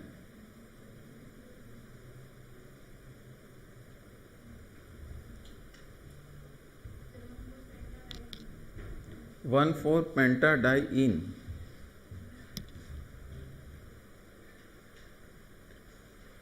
ठीक है, शायद यही बनेगा। देखा जाए फर्स्ट स्टेप में रिएक्शन कराइए, तो फर्स्ट स्टेप में रिएक्शन कराएंगे तो यहाँ आपका नाइट्रोजन और मिथाइल कितना हो जाएगा? 2 मिथाइल। और यहाँ आपका क्या हो गया? Positive charge. तो इसमें तो कोई समस्या है ही नहीं, बीटा पोजीशन तो एक ही जैसा है। और OH माइनस ने क्या किया? बीटा पोजीशन से हाइड्रोजन को निकाल दिया और ये बॉन्ड आपका इधर टूट जाएगा। इतना समझ में तो कोई दिक्कत है नहीं। तो आपका स्ट्रक्चर बना क्या? यहाँ आपका क्या गया? Double bond. और यहाँ आपका क्या हो गया? NH2 हो गया। नहीं, NH2 नहीं हो गया, N मिथाइल। और यहाँ क्या हो गया आपका? मिथाइल। और यहाँ आपका क्या है? लोन पेयर है। इसी प्रोसेस को हम एक बार और रिपीट करने के लिए कह रहे हैं। मतलब आप रिएक्शन किससे कराएंगे? अब फिर से CH3I से रिएक्शन कराइए। फिर से CH3I से रिएक्शन कराएंगे तो यहाँ क्या बन जाएगा? क्वाटर्नरी अमोनियम सॉल्ट फिर से बनेगा। मिथाइल मिथाइल मिथाइल, यहाँ पॉजिटिव चार्ज। आपकी OH माइनस क्या करेगा? यहाँ से हाइड्रोजन निकालेगा और ये बॉन्ड आपका इधर ब्रेक कर जाएगा।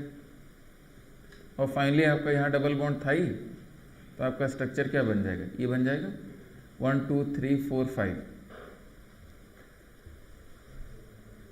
कितने लोग ने बना लिया था? भाई बनना चाहिए, ऐसा कुछ है नहीं इसमें। ठीक है, क्वेश्चन अपने आप में देखने में बहुत बड़ा क्वेश्चन लगता है। ठीक है, और ये क्वेश्चन हर पॉसिबिलिटी में आईटी में भी पूछा गया है और आपको क्वेश्चन इसमें नए नए प्रकार के देखने को मिलेंगे। ठीक है, तो सभी पॉसिबिलिटी हम लोग डिस्कस कर लेते हैं। कोई समस्या है इसमें तो बताइए। ये क्वेश्चन अच्छे से समझ लीजिए। इस टाइप का एक और क्वेश्चन अभी देंगे। हाँ बताइए। रिपीट 2 टाइम्स मतलब आपने फर्स्ट स्टेप में CH3I से रिएक्शन कराया, फिर मॉइस्ट Ag2O से रिएक्शन कराया, अभी रिपीट 2 टाइम्स हट जाइए। तो आपका प्रोडक्ट फर्स्ट स्टेप में क्या बना? यहाँ लोन पेयर था, यही ना? तो आपने क्या किया? एक बार CH3 लगा दिया, H+ हटाया, फिर आपने CH3 लगा दिया और क्वाटर्नरी अमोनियम सॉल्ट बना दिया। ये समझ में आया? क्वाटर्नरी अमोनियम सॉल्ट 4 बॉन्ड बना दिए, 2 मिथाइल के हो गए और 2 बॉन्ड पहले से थे, हाइड्रोजन वगैरह हट गया, सॉल्ट बन गया। फिर इसका OH माइनस से क्यों रिएक्शन करा रहे? मॉइस्ट Ag2O लिखा हुआ था, हमने फाइनली OH माइनस लिखा और हीटिंग है, तो बीटा पोजीशन पकड़ा और वहां से हाइड्रोजन निकाला, ये बॉन्ड इधर टूट रहा है, यहाँ आपका डबल बॉन्ड आ गया, यहाँ तक पहुंच गया। ये प्रोडक्ट बनने के बाद फिर से वही काम फिर से रिपीट कर दीजिए, फिर से CH3I से रिएक्शन और फिर से मॉइस्ट Ag2O लिखा हुआ है। समझ में आ रही बात? वही रिपीट 2 टाइम्स लिखा हुआ है।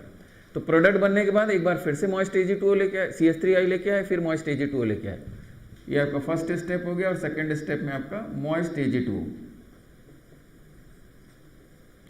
ठीक है, तो यहाँ मेरे ख्याल से यहाँ बनाने में कोई दिक्कत नहीं है। फिर से आपने यहाँ CH3 लगा दिया, पॉजिटिव चार्ज आ गया, क्वाटरनरी सॉल्ट बन गया। अब इसमें इधर बीटा हाइड्रोजन तो है ही नहीं, तो हम जब भी जाएंगे हम इधर ही जाएंगे, तो इधर से हाइड्रोजन निकल आएगी, बॉन्ड इधर टूटा, यहाँ डबल बॉन्ड बन गया। ठीक है, एक दो बार प्रैक्टिस कर लीजिएगा, अपने आप आ जाएगी। यहाँ करिए,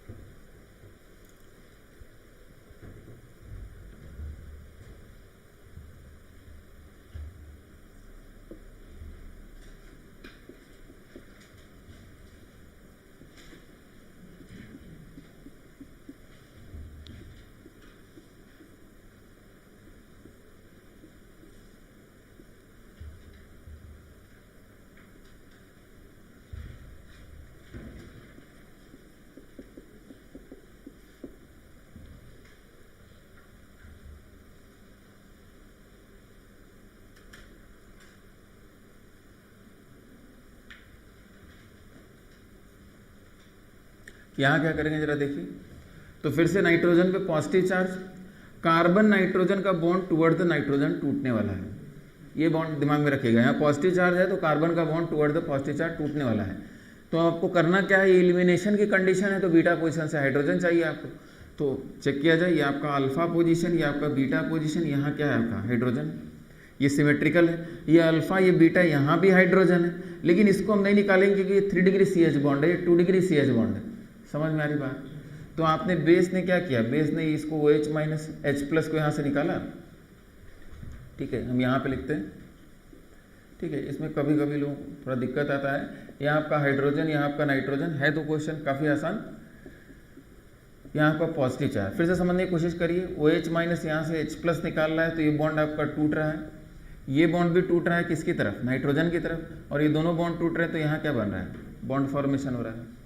अब ये साइकिल नई वाली देखिए, ये बॉन्ड क्योंकि इधर टूट चुका है तो ये न्यूट्रल हो चुका है। 1 2 3 4 5। ठीक है, चाहे तो आप नंबरिंग भी कर सकते हैं ताकि कोई कंफ्यूजन न रहे। 3 4 और ये क्या हो गया 5। तो आपने क्या किया, फाइनली एक 5 साइडेड साइक्लिक स्ट्रक्चर बना लिया। यहाँ नाइट्रोजन हो गया, मिथाइल हो गया, 1 2 3 4 5। अब बताइए कहाँ क्या अटैच किया जाए। तो 3 पे कार्बन और उससे डबल बॉन्ड कार्बन, तो 3 पे आपका क्या बेसिकली है, ये स्ट्रक्चर लगा हुआ। समझ में आया? फर्स्ट ईयर में सब क्वेश्चन है आपके, ये भी क्वेश्चन फर्स्ट ईयर का क्वेश्चन है।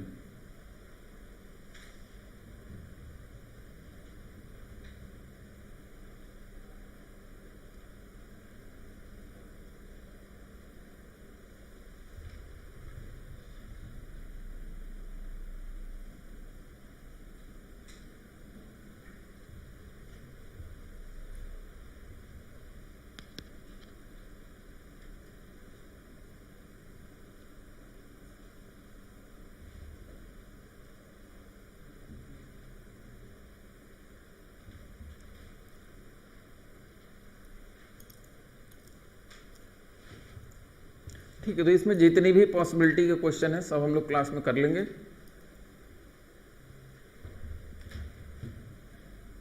ये क्वेश्चन एकदम आसान, इसमें करना कुछ नहीं है आपको। अल्फा बीटा, ये देखिए, ये अल्फा बीटा, ये 1 डिग्री CH है, तो ये सबसे ज़्यादा क्या होगा, एसिडिक होगा। ठीक है, तो हमको इसी को निकालना है और बॉन्ड आपका इधर ब्रेक करेगा। तो इतना लंबा चौड़ा रिप्रेजेंटेशन का फायदा नहीं।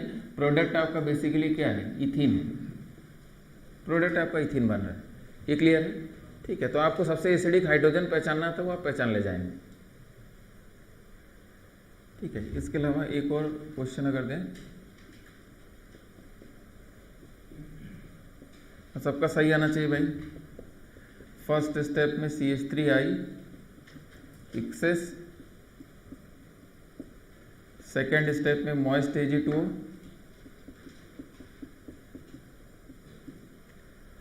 और लिखा हुआ रिपीट 3 टाइम्स।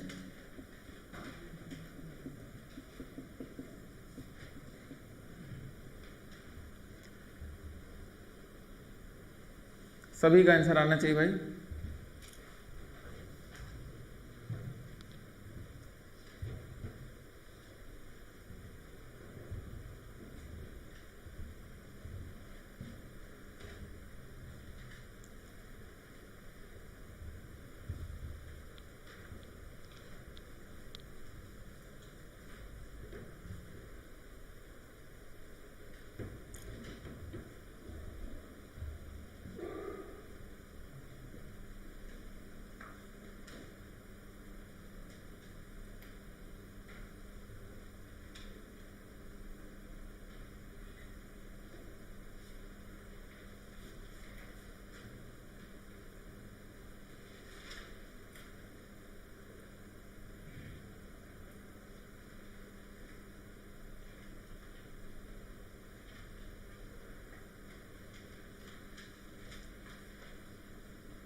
हो गया? इतना समय नहीं लगना चाहिए भाई, एक ही थीम पे बार बार रिएक्शन करा रहे हैं, बहुत इसमें हो गया क्वेश्चंस। आपका फाइनली जो प्रोडक्ट बनेगा वो तो क्या बन जाएगा,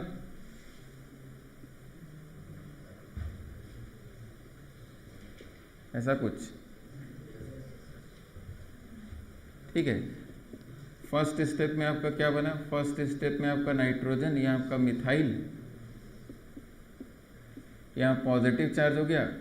अच्छा, यहाँ अगर चेक किया जाए तो ये आपका अल्फा दिख रहा है, ये आपका बीटा डैश दिख रहा है, ठीक है, और ये आपका अल्फा, ये आपका बीटा है। कहाँ से हाइड्रोजन निकाला जाए तो बीटा पोजीशन, क्योंकि ऑब्वियस ही बात है यहाँ से प्लस आई इफेक्ट वगैरह आएगा, समझ में आ रही बात। तो ये हाइड्रोजन ज़्यादा एसिडिक दिख रहा है। अब एसिडिक हाइड्रोजन पहचानना आपका काम है।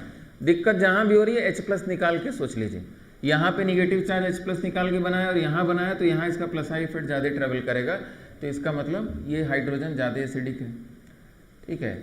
तो OH- ने यहाँ से H+ निकाला, ये बॉन्ड आपका इधर टूट गया तो यहाँ डबल बॉन्ड बन गया यानी आपका स्ट्रक्चर क्या बन गया, नाइट्रोजन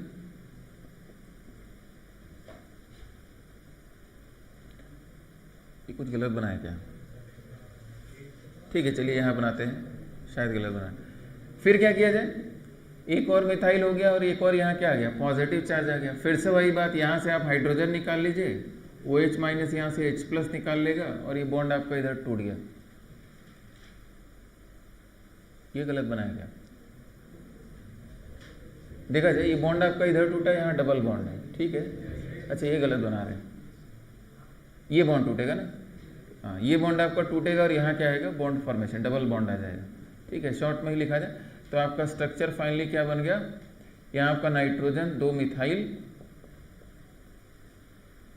ठीक है, और यहाँ आपका डबल बॉन्ड, यहाँ भी आपका क्या है, डबल बॉन्ड।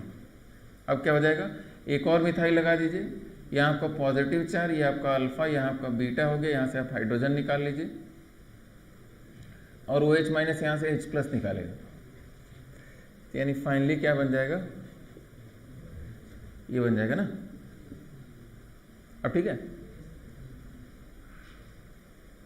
ये कंजुगेशन में है नहीं है, यहाँ डबल बॉन्ड है और ये क्या है, डबल बॉन्ड है, ठीक है।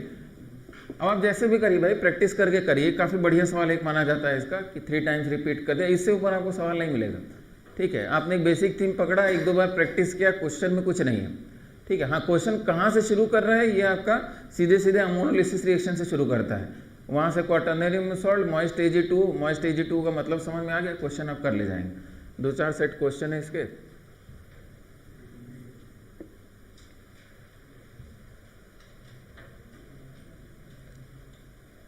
ठीक है। तो बहुत लेंदी तरीके से नहीं, समराइज करके हमने किया। अच्छा, इतने क्वेश्चन के बाद अगेन आपको जैसे एक आइडिया क्वेश्चन इस प्रकार का मिलेगा कि भाई CH3 4n+I-, इसको आप मॉइस्ट Ag2 के साथ हीट कर रहे हैं, बातचीत नहीं करिए, मॉइस्ट Ag2 के साथ हीट कर रहे हैं। अब क्या किया जाए,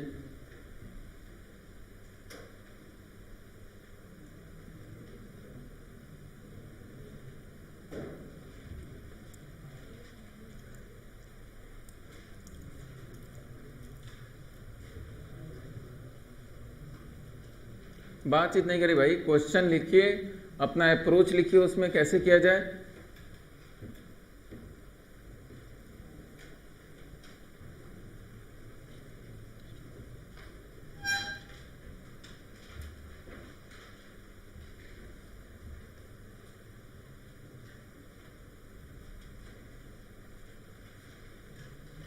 अच्छा, इसमें प्रॉब्लम क्या समझ में आ रही है, ये तो हम यहां तक कर लिए, ये आपका CH3 beta carbon beta hydrogen तो दिख ही नहीं रहा है, तो हम एल्कीन कैसे बनाएंगे, ठीक है। और मॉइस्ट Ag2 के साथ हीट करें, OH- आपका क्या हीटिंग है, क्या रिएक्शन कराया जाए।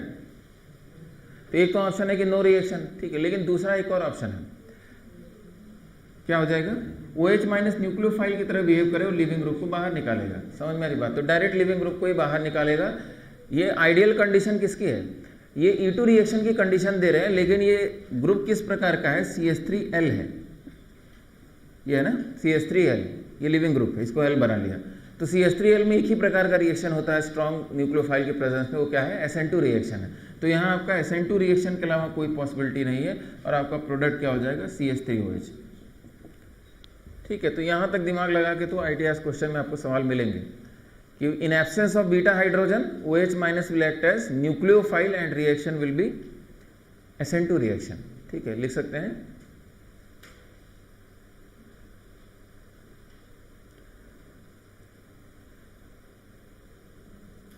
in absence of beta H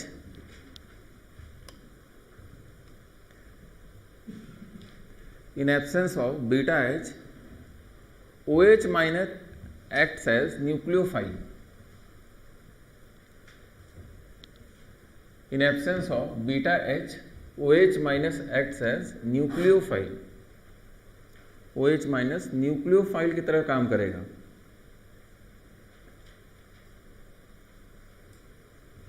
भाई एक बार फिर से कहेंगे कि भाई फॉस्टर के क्वेश्चन करना शुरू कर दीजिए, करिए उसको, तुरंत कंप्लीट किया करिए। हमने एल्केन आपको पढ़ा दिया, क्वेश्चन उसी दिन हो जाना चाहिए था आपका, एकदम फुल 100% कंप्लीट कर देना चाहिए। ठीक है, क्योंकि हम जो भी पढ़ा रहे हैं वो क्वेश्चन देख के ही पढ़ा रहे हैं भाई, क्वेश्चन कहाँ कब कैसे हो जाएगा। ठीक है, तो अगर कंप्लीट हो गया टॉपिक तो क्वेश्चन हो जाएगा। और ठीक है, आप क्वेश्चन नहीं करेंगे तो 100% मानिए कि आपको कुछ नहीं आएगा। ठीक है, क्लास में समझ में आया, आपने नोट बढ़िया से बनाया, लास्ट में क्वेश्चन ही नहीं किया तो फिर कोई फ़ायदा नहीं। ठीक है, धीरे धीरे आप कंफ्यूज हो जाएंगे और फिर उसके बाद ठीक है समझ में नहीं आएगा कि क्या हो रहा है, हर चीज़ में कन्फ्यूज़न भर जाएगा। ये समझने की कोशिश करिए, आप एक हफ्ता छोड़ दीजिए, हर जगह आप कन्फ्यूजन्स आने लगेंगे कि भाई यहाँ क्या दिक्कत है, वहाँ भी दिक्कत है। ठीक है, तो क्वेश्चन ही एकलौता तरीका है और मिनिमम क्वेश्चंस करिए।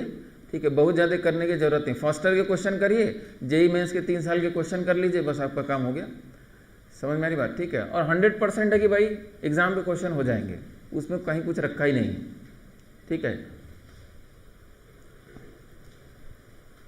और अच्छे से समझेंगे क्लास में तो भाई एडवांस के क्वेश्चन भी हो जाएंगे। ठीक है, उसमें कुछ नहीं है। हाँ, लेकिन कंसेप्ट आपका बहुत स्ट्रांग होना चाहिए। ठीक है, बहुत स्ट्रांग मतलब जो क्लास में पढ़ रहे हैं वो एकदम बढ़िया से समझ में आएगा। आप प्रैक्टिस एकदम अप टू डेट रखे हैं, सारी चीज़ें अपडेट अगर रखे हैं तो एडवांस में कुछ करना नहीं है। ठीक है, सारे क्वेश्चन आपके हो जाएंगे। ठीक है, और काफ़ी टाइम सेविंग भी होगा, तुरंत हो जाएगा, कॉन्फिडेंस भी रहेगा। देखा जाए, ठीक है, कहाँ तक हो गया? क्वाटर्नरी अम्लीय सॉल्ट की बात होगी। अच्छा, एक और लास्ट केस भी इसमें समझने की कोशिश करिएगा। आपके पास स्टेटमेंट एक ही है, स्टेटमेंट हमने क्या बताया, मोर acidic beta H is removed. इस स्टेटमेंट को पकड़ के चलिएगा। जैसे अगर मान लीजिए कोई इस प्रकार से सवाल बनाने की कोशिश करे कि भाई CH2 यह मान लीजिए, ठीक है, यहाँ आपका नाइट्रोजन हो गया, carbon carbon, CH3 carbon carbon, ठीक है, OH माइनस डेल्टा, ऐसा लिखा हुआ है। तो आप यहाँ फिर से समझने की कोशिश करिए कि ये आपका अल्फा हो गया, ये आपका बीटा हो गया, ये आपका अल्फा हो गया, ये आपका बीटा डैश हो गया। स्पेसिफिक एग्जांपल बना हुआ है, तो इसमें कौन सा हाइड्रोजन रिमूव करेंगे हम? तो बीटा वाला हाइड्रोजन रिमूव करेंगे। ये नो डाउट 1 डिग्री है, लेकिन ये क्या है, रेजोनेंस स्टेबलाइजेशन की बात हो सकती है। लेकिन कोई कहे कि सर H+ तो निकला नहीं। ठीक है, H+ निकला नहीं, तब किस कार्बन आयन के रेजोनेंस की बात कर रहे हैं? समझ मेरी बात? यहाँ रेजोनेंस नहीं, तो माइनस आई इफेक्ट से आप समझ सकते हैं, माइनस आई इफेक्ट से इसकी एसिडिक स्ट्रेंथ बढ़ रही है। ठीक है, या कुछ लोग कहते हैं कि यहाँ बनने वाला जो एल्कीन है वो क्या होता है, बहुत ज़्यादा स्टेबल होता है, वो डोमिनेट कर जाता है। तो कंजुगेशन अगर है तब कुछ नहीं सोचना है। ये सब कंजुगेशन है तो कंजुगेटेड एल्कीन बनाइए, वही हाइड्रोजन सबसे ज़्यादा एसिडिक भी होगा। समझ में आ रही बात? ठीक है, तो एक ही एग्जांपल से इसको समराइज करेंगे हम लोग।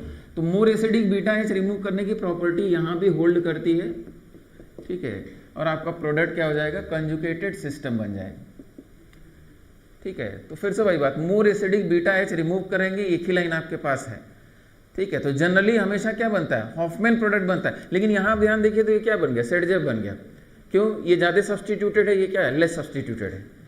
समझ में आ रही बात? ठीक है, तो ऑप्शंस में इधर उधर हो जाता है कभी कभी। यहाँ डबल बॉन्ड लगाएंगे तो ये क्या है, ज़्यादा सब्सटीट्यूटेड है, और यहाँ क्या है, कम सब्सटीट्यूटेड है। ठीक है, लेकिन आपका जो लाइन है प्रोडक्ट बनाने का, मोर acidic beta H is removed, तो ये आप यहाँ लिख लेंगे, ये मोर एसिडिक है। मोर एसिडिक एकदम कॉमन सेंस की बात होगी कि मोर एसिडिक बीटा एच रिमूव करेंगे, कंजुगेटेड एल्कीन बनाएंगे। उसमें कंजुगेशन जब आ गया तो बाकी अब कुछ नहीं सोचना है।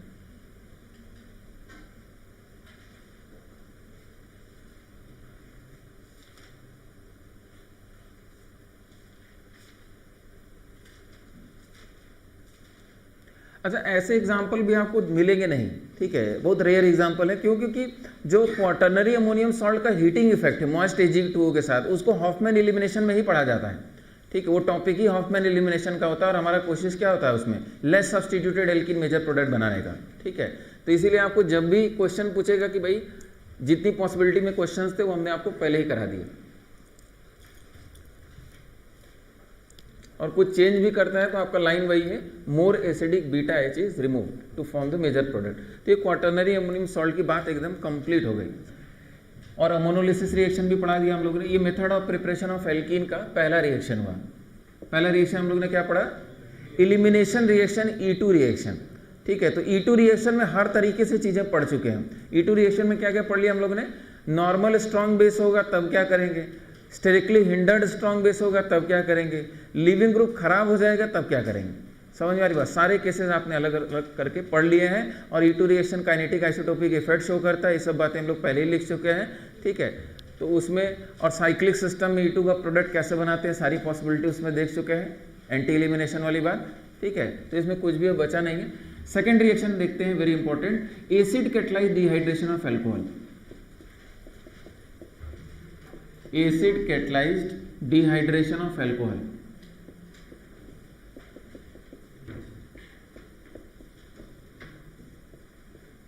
Acid catalysed dehydration of alcohol.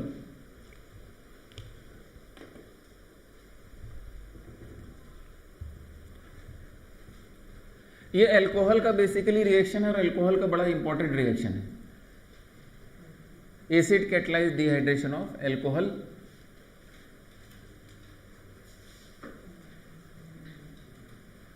अच्छा, इसको डायरेक्ट एक एग्जांपल से हम लोग लिखें। पहले तो पॉइंट लिख लीजिए, product is formed by even mechanism. Product is formed by even mechanism. Product is formed by even mechanism. Even mechanism से प्रोडक्ट बनाएंगे। देखा जाए एक एग्जांपल से हम लोग इसको समझने की कोशिश करते हैं। ये जैसे आपका OH हो गया, ठीक है, एल्कोहल है, acid catalysed dehydration of alcohol. तो एरो पे क्या क्या लिखा रहेगा तो हम समझेंगे क्या क्या लिखा रह सकता है। तो सबसे पहले लिखा रह सकता है कंसंट्रेटेड H2SO4 या कंसंट्रेटेड KHSO4 या आपका कंसंट्रेटेड HClO4 या आपका कंसंट्रेटेड H3PO4। इनकी प्रेजेंस में आप हीट कर रहे हैं, या सिंपली आपको लिखा मिलेगा H प्लस डेल्टा। समझ में आ रही बात? हाँ, लेकिन H+ का सोर्स आपका यही है। मैकेनिज्म क्या होगा, मैकेनिज्म ये होगा कि आप इसको तोड़ेंगे, H+ प्लस HSO4 माइनस क्या है, कंजुगेट बेस हो जाएगा। इवन मैकेनिज्म की बात कर रहे हैं तो आप समझ ही सकते हैं क्या होगा। यहाँ आपका लोन पेयर है, पहले क्या किया जाए, प्रोटोनेशन किया जाए। एल्कोहल ऐसे OH- के रूप में तो निकलेगा नहीं, तो आपने क्या किया, OH2 प्लस कर दिया, बॉन्ड टूट गया आपका। यही इसका क्या है, रेट डिटरमाइनिंग स्टेप, ठीक है। अब क्या कर लिया जाए, अब आपका क्या बन गया, कार्बोकैटायन बन गया। कार्बोकैटायन में क्या पॉसिबिलिटी है, रीअरेंजमेंट की पॉसिबिलिटी है। तो यहाँ आपका 1 to hydride shift, H- shift करा दिया, यहाँ आपका कार्बोकैटायन बन गया, ठीक है। हाइड्राइड शिफ्ट वगैरह आप समझ रहे हैं, ठीक है। ये आपका क्या हो गया, हाइड्राइड शिफ्ट हो गया, ये कार्बोकैटायन बन गया फाइनली। अब क्या किया जाए, अब H+ निकाला जाए। तो H+ कई जगहों से निकल सकता है, यहाँ से H+ निकल सकता है, ये दोनों सेम है, यहाँ से निकल सकता है। तो वहाँ से H+ निकालेंगे जहाँ से सबसे स्टेबल एल्कीन बनेगी, सिंपल सी बात है, ठीक है। तो H+ कहाँ से निकाला जाए, यहाँ से निकाला जाए। कौन निकालेगा, HSO4- निकालेगा, HSO4- H+ यहाँ से निकालेगा और आपका स्ट्रक्चर क्या बन जाएगा। तो वहाँ से H+ निकालेंगे जहाँ से सबसे स्टेबल एल्कीन बनेगा। बहुत सिंपल तरीका है, बना लीजिए इसको पहले।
ठीक है। Acid catalyse dehydration of alcohol में इवन मैकेनिज्म की ही बात करेंगे हमेशा और आपका प्रोडक्ट बन जाएगा।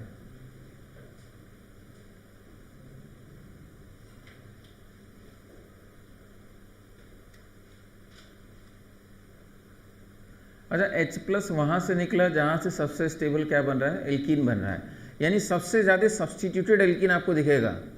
ठीक है, तो ये जो मेजर प्रोडक्ट है इसके लिए एक लाइन और लिखा किया जा सकता है, ये जो मेजर प्रोडक्ट है ये हमेशा क्या होता है, सेडजेप प्रोडक्ट होता है, सेडजेप ऑलवेज। ठीक है, तो सेडजेप प्रोडक्ट ही होता है, कोई टेंशन ही नहीं है। सबसे स्टेबल कार्बोकैटायन से सबसे स्टेबल एल्कीन बना दिया जाता है और ऑलवेज सेडजेप प्रोडक्ट मिलता है आपको मेजर प्रोडक्ट के रूप में।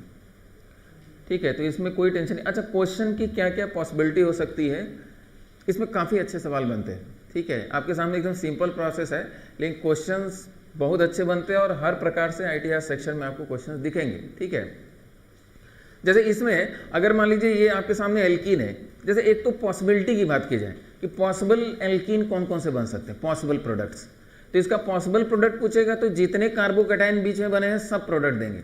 समझ में आ रही बात? तो कौन कौन सा कार्बोकैटायन बना है, एक ये बना है और एक ये कार्बोकैटायन बना है, इन दोनों से बनने वाले सभी प्रोडक्ट्स क्या होंगे, पॉसिबल प्रोडक्ट्स होंगे, पॉसिबल एल्कीन्स। समझ में आ रही बात? तो एक तो ये क्वेश्चन की पॉसिबिलिटी सब अलग से लिखा जाएगा, तो पॉसिबल एल्कीन में क्या क्या बन सकता है जरा बताइए।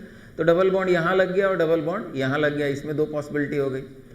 इसमें अगर बात करें तो डबल बॉन्ड यहाँ जो लग रहा है वो तो बन ही चुका है, तो उसको कॉमन काउंट नहीं करेंगे। डबल बॉन्ड यहाँ लग सकता है, डबल बॉन्ड यहाँ लग सकता है, तो ये कायरल सेंटर हो जाएगा, तो इसको दो काउंट करना पड़ेगा। यानी कितना हो गया टोटल, 4 हो गया, 2 यहाँ, 1 यहाँ और एक आपका क्या हो गया, यहाँ हो गया, तो टोटल 4 हो गया। 4 एल्कीन्स बन सकती है इवन की। समझ मेरी बात? इसको अलग से क्वेश्चन में किया जाएगा, यानी कायरल सेंटर, ज्योमेट्रिकल सेंटर सब कंसिडर करना पड़ेगा। यहाँ तो ज्योमेट्रिकल आइसोमरिज्म है नहीं तो सिस ट्रांस की भी पॉसिबिलिटी को हम काउंट करते। समझ में आ रही बात? ठीक है, तो पॉसिबल प्रोडक्ट का एक बढ़िया सवाल इसमें बनता है। दूसरा और बढ़िया सवाल क्या है कि जैसे मान लीजिए अगर हम ये प्रोडक्ट आपको दे दें, ये प्रोडक्ट आपके सामने है, एल्कोहल के एसिड कैटालाइज डिहाइड्रेशन का ये प्रोडक्ट है, ROH है। ठीक है, यहाँ आपका लिखा हुआ है H+ डेल्टा, H+ डेल्टा, ये आपका प्रोडक्ट है और यहाँ आपका एल्कोहल है। तो आपसे पूछा जाए कि कौन सा एल्कोहल है जो acid catalyse dehydration of alcohol से ये प्रोडक्ट दे रहा है, आप नहीं बता पाएंगे। क्यों नहीं बता पाएंगे? मतलब पॉसिबल अगर एल्कोहल बोला जाए तो बहुत एल्कोहल की पॉसिबिलिटी है। ठीक है, आप इस एल्कोहल पे पहुंचना मुश्किल है क्योंकि हाइड्राइड शिफ्ट रहा है, जब शिफ्टिंग होती है तो बैकवर्ड अप्रोच बहुत मुश्किल हो जाता है। ये पॉइंट समझ में आ रहा है? जैसे कोई कहे कि ये अल्कोहल था तो ये बताना हमारे लिए बड़ा मुश्किल है, क्योंकि बैकवर्ड आप कैसे जाएंगे। ये पॉइंट समझ, यहाँ तो मान लीजिए चले भी जाएंगे, यहाँ कोई बहुत समस्या नहीं है। आप OH यहाँ लगाएंगे तब पर भी यही प्रोडक्ट मिलेगा, यहाँ लगाएंगे तब पर भी यही प्रोडक्ट मिलेगा, यहाँ लगाएंगे तब पर भी यही प्रोडक्ट मिलेगा, क्योंकि शिफ्टिंग होकर कार्बोकैटायन कहाँ चला जाएगा, अंदर चला जाएगा। समझ में आ रही बात? ठीक है, तो ये क्वेश्चन अपने आप में बड़ा मुश्किल क्वेश्चन हो जाता है कि इस एल्कीन के लिए कितने अल्कोहल होंगे जो acid catalyse dehydration of alcohol से प्रोडक्ट देंगे। और क्वेश्चन अपने आप में मुश्किल क्यों होता है, क्योंकि शिफ्टिंग होती है। हाइड्राइड शिफ्ट तो हम करा ले जाएंगे, लेकिन जहाँ मिथाइल शिफ्टिंग होने लगेगी वहाँ बहुत मुश्किल हो जाएगा, स्केलेटन ही चेंज हो जाएगा ना। समझ में आ रही बात? तो यहाँ ये आसान है क्योंकि आप हाइड्राइड शिफ्ट से आपका काम चल जाएगा, लेकिन जहाँ मिथाइल शिफ्ट होगी वहाँ ये क्वेश्चन अपने आप में बहुत डिफिकल्ट हो जाएगा। ठीक है, तो ऐसे क्वेश्चन की पॉसिबिलिटी पूछी गई है ITR सेक्शन में, तो देखा जाएगा उसको कैसे अप्रोच करते हैं। तो एक तो ये पॉसिबिलिटी क्वेश्चन का हो गया। अच्छा, अब आगे बढ़ने से पहले ये समझने की कोशिश करते हैं कि यही एसिड्स क्यों लिए गए। ठीक है, यही एसिड क्यों लिए गए हैं। कोई पहला क्वेश्चन पूछे कि HX क्यों नहीं लिया गया, HI, HBr, HCl क्यों नहीं लिए। आपको एसिड से H+ चाहिए था तो यही ले लिए होते। Why not HX?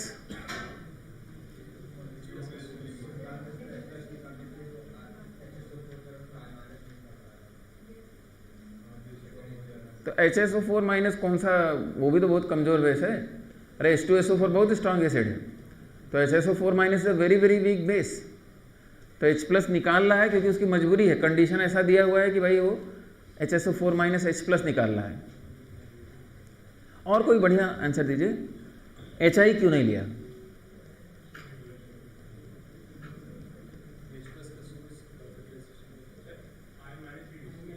I- reducing agent. और कोई आंसर बताइए, रिड्यूसिंग एजेंट वाली प्रॉपर्टी यहाँ तो नहीं इस्तेमाल होगी। HI is a reducing agent, बात सही है, लेकिन अल्कोहल को रिड्यूस करके कहाँ ले जाएंगे। और कोई आंसर दीजिए, अरे आसान आंसर दीजिए। I minus is a very good nucleophile. I minus यहाँ क्या करेगा, सीधे कार्बोकैटायन को अटैक करके एल्किल हैलाइड बना देगा। ये समझ में आ रहा है क्या बोल रहे हैं? तो एच आई क्यों नहीं लिए, because x minus is a very good nucleophile, और एक्स माइनस अटैक कर जाएगा और आपका प्रोडक्ट क्या हो जाएगा, एल्किल हैलाइड। और ये कहाँ पढ़ेंगे, method of preparation of alkyl halide का ये रिएक्शन है, एल्कोहल का HX के साथ रिएक्शन, पहला ही रिएक्शन है। समझ में आ रही बात? तो I minus is a very good nucleophile, तो ये रिएक्शन बेकार हो जाएगा। ठीक है, अब इसको लिखा जाएगा। कोई कहे कि HNO3 क्यों नहीं लिया, HNO3, वाई नॉट HNO3? बिल्कुल, HNO3 क्या है, ऑक्सीडाइजिंग एजेंट है, तो इसको ऑक्सीडाइज करके कीटोन वगैरह में कन्वर्ट करने लगेगा, ये बॉन्ड तोड़ने लगेगा, तो it is a very strong oxidizing agent. तो हमको कैसा एसिड चाहिए, हमको ऐसा एसिड चाहिए जिसका जो कंजुगेट बेस है, पहली बात तो ये ऑक्सीडाइजिंग एजेंट ना हो स्ट्रॉन्ग, दूसरा इसका कंजुगेट बेस नॉन न्यूक्लियोफिलिक हो। ये कंजुगेट बेस क्या है, बहुत बल्कि है, तो बल्कि है तो ये न्यूक्लियोफाइल के रूप में अटैक बिल्कुल नहीं करता है। बेस के रूप में मजबूरी में अटैक कर रहा है, बेस के रूप में H+ निकाल दे रहा है, कहाँ से, कार्बोकैटायन से, लेकिन न्यूक्लियोफाइल के रूप में अटैक तो ये बिल्कुल नहीं करेगा। ठीक है, ये पॉइंट क्लियर हो गया। तो कौन से एसिड लिए जाते हैं जिनका कंजुगेट बेस क्या होता है, वीक बेस होता है और नॉन न्यूक्लियोफिलिक कंजुगेट बेस होते हैं। समझ में आ रही बात? पहला पॉइंट लिख लीजिएगा।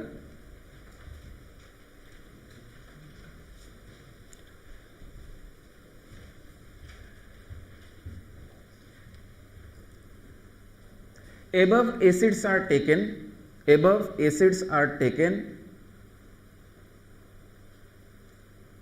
because they have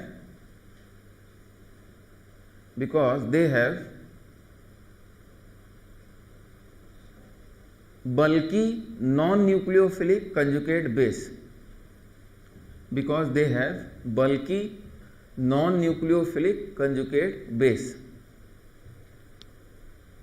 ठीक है, या नॉन न्यूक्लियोफिलिक कंजुगेट बेस, तो बल्कि नॉन न्यूक्लियोफिलिक कंजुगेट बेस है, तो HSO4- कभी भी न्यूक्लियोफाइल के रूप में ऐड नहीं करने जा रहा है। ये क्लियर है? ठीक है, बेस भी कमजोर है लेकिन H+ निकाल यहाँ सकता है, H+ निकाल लेता है क्योंकि कंसंट्रेटेड मीडियम में और ये कुछ करने वाला नहीं।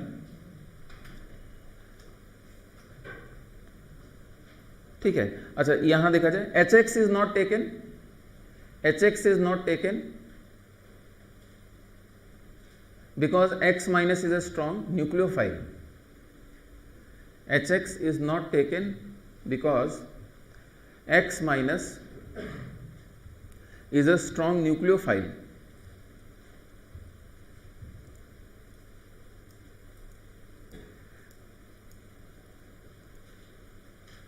Next point, concentrated HNO3 is not taken.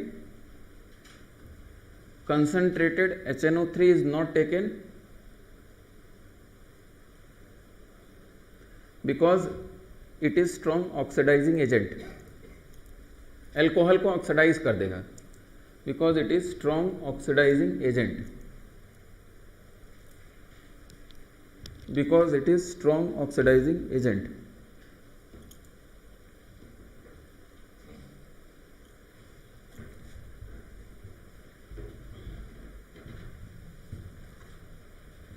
Question लिखिए, write down the possible alkenes, write down the possible alkenes of acid catalyzed dehydration, write down the possible alkenes of acid catalyzed dehydration।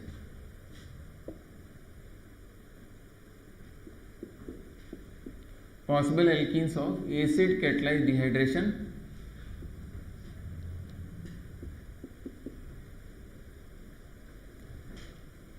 देखा जाए concentrated H2SO4,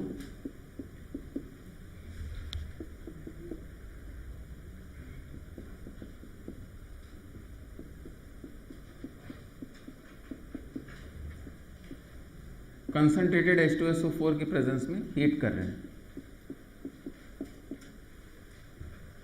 अच्छा, reactivity of ROH क्या होगा, reactivity of ROH, alcohol की reactivity का order क्या होगा, even mechanism है ना, तो इवन मैकेनिज्म है तो ऑर्डर क्या हो जाएगा, 3 डिग्री, 2 डिग्री, 1 डिग्री, ये आपका रिएक्टिविटी ऑर्डर हो जाएगा।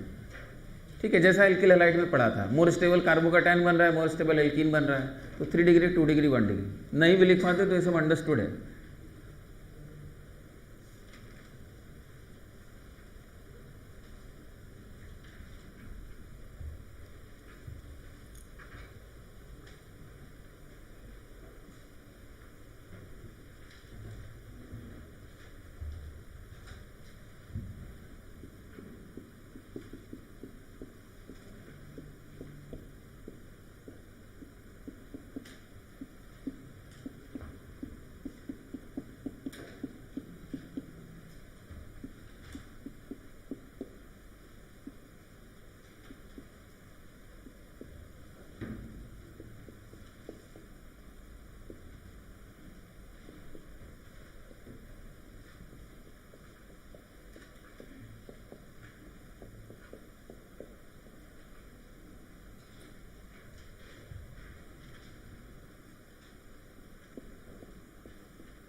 मैकेनिज्म से अप्रोच किया जाए तो H प्लस सबसे पहले क्या करेगा, प्रोटोनेट कर देगा इसको,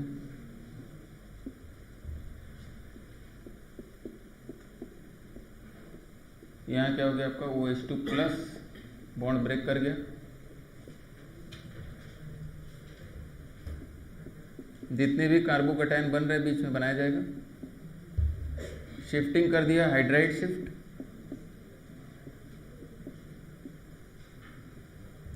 क्या क्या प्रोडक्ट बन सकता है यहाँ से देखा जाए तो यहाँ तो आपका सबसे स्टेबल प्रोडक्ट तो आपका यही दिख रहा है, प्लस आपका क्या दिख रहा है इधर, प्लस आपका क्या है यहाँ, ये ना, ठीक है।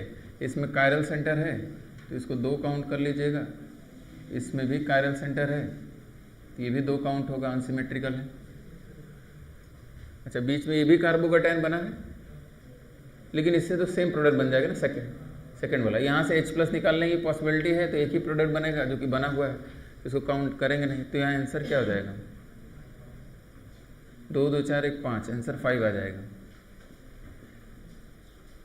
लेकिन ये आपका क्या है, मेजर प्रोडक्ट। अच्छा, जनरली मेजर प्रोडक्ट ही पूछा जाता है, तो मेजर प्रोडक्ट पे तो एकदम ध्यान रहे कि मेजर प्रोडक्ट क्या बन रहा है। ये समझ में आए फर्स्ट वाला, पॉसिबल कार्बोकैटायन 2 है आपके, ठीक है, इनसे भी प्रोडक्ट जितना बनता है उसको भी हम रिपोर्ट करते, लेकिन कॉमन बन गया। कॉमन क्या, यहाँ डबल बॉन्ड आएगा तो बना ही हुआ है ये वाला, ठीक है। रीअरेंजमेंट कराया तो ये सबसे स्टेबल कार्बोकैटायन बना, यहाँ डबल बॉन्ड यहाँ लग सकता है, यहाँ लग सकता है, यहाँ लग सकता है, 3 जगह लग सकता है, तीनों अलग अलग बना लीजिए, कायरल सेंटर काउंट कर लीजिए।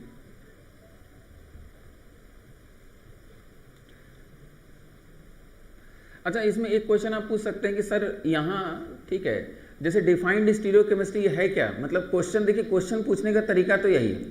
जैसे यहाँ कुछ मेंशन ही नहीं किया है कि आर है कि एस है, क्योंकि है तो कायरल सेंटर, मेंशन नहीं किया, तो मेंशन नहीं किया तो हम पॉसिबिलिटी पे ही चलते हैं, ठीक है। हम इसको कायरल सेंटर मान रहे हैं, आर एस दोनों मान रहे हैं, दोनों फॉर्मेट है।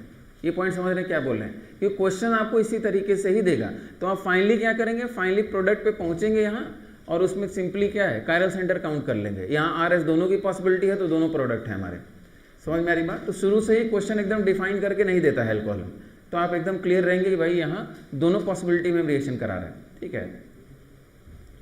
यहाँ बताइए, ये एक बढ़िया क्वेश्चन, इसमें कितने प्रोडक्ट बन रहे हैं, meth eth pro but, but in 1 ol, बताइए।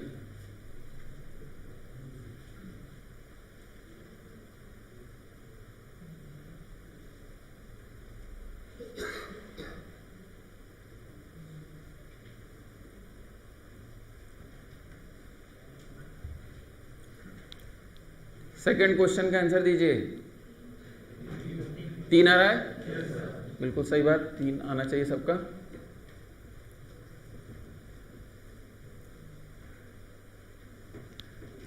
सभी का 3 आना चाहिए। अच्छा, सबसे पहला काम फिर से वही बात, प्रोटोनेशन किया जाए। 1 2 3 4 प्रोटोनेशन कर दिया, OH2 प्लस बॉन्ड आपका ब्रेक कर गया, यहाँ आपका H प्लस प्रोटोनेशन किया, कार्बोकैटायन बना दिया, पॉजिटिव चार्ज। फिर उसके बाद आपका क्या है, शिफ्टिंग भी करा दिया, 1 2 3 4 पॉजिटिव चार्ज। अच्छा, इसी से सारे प्रोडक्ट बन जा रहे हैं तो फिर इसकी बात हम कर नहीं रहे हैं, ठीक है। तो इसमें राइट साइड में डबल बॉन्ड लगेगा, 1 2 3 4 यहाँ डबल बॉन्ड लग गया, प्लस लेफ्ट साइड में लगेगा तो लेफ्ट साइड में सिस और ट्रांस बन सकता है, ठीक है। सिस बनेगा और ट्रांस बनेगा, और ट्रांस आपका मेजर प्रोडक्ट होगा। अगर एक प्रोडक्ट आपसे कहता है तो आप ट्रांस वाला ही बनाएंगे, समझ में आ रही बात, ठीक है। तो ब्यूट 2 इन बन गया और ब्यूट 1 इन बन गया, टोटल आपका आंसर 3 आएगा।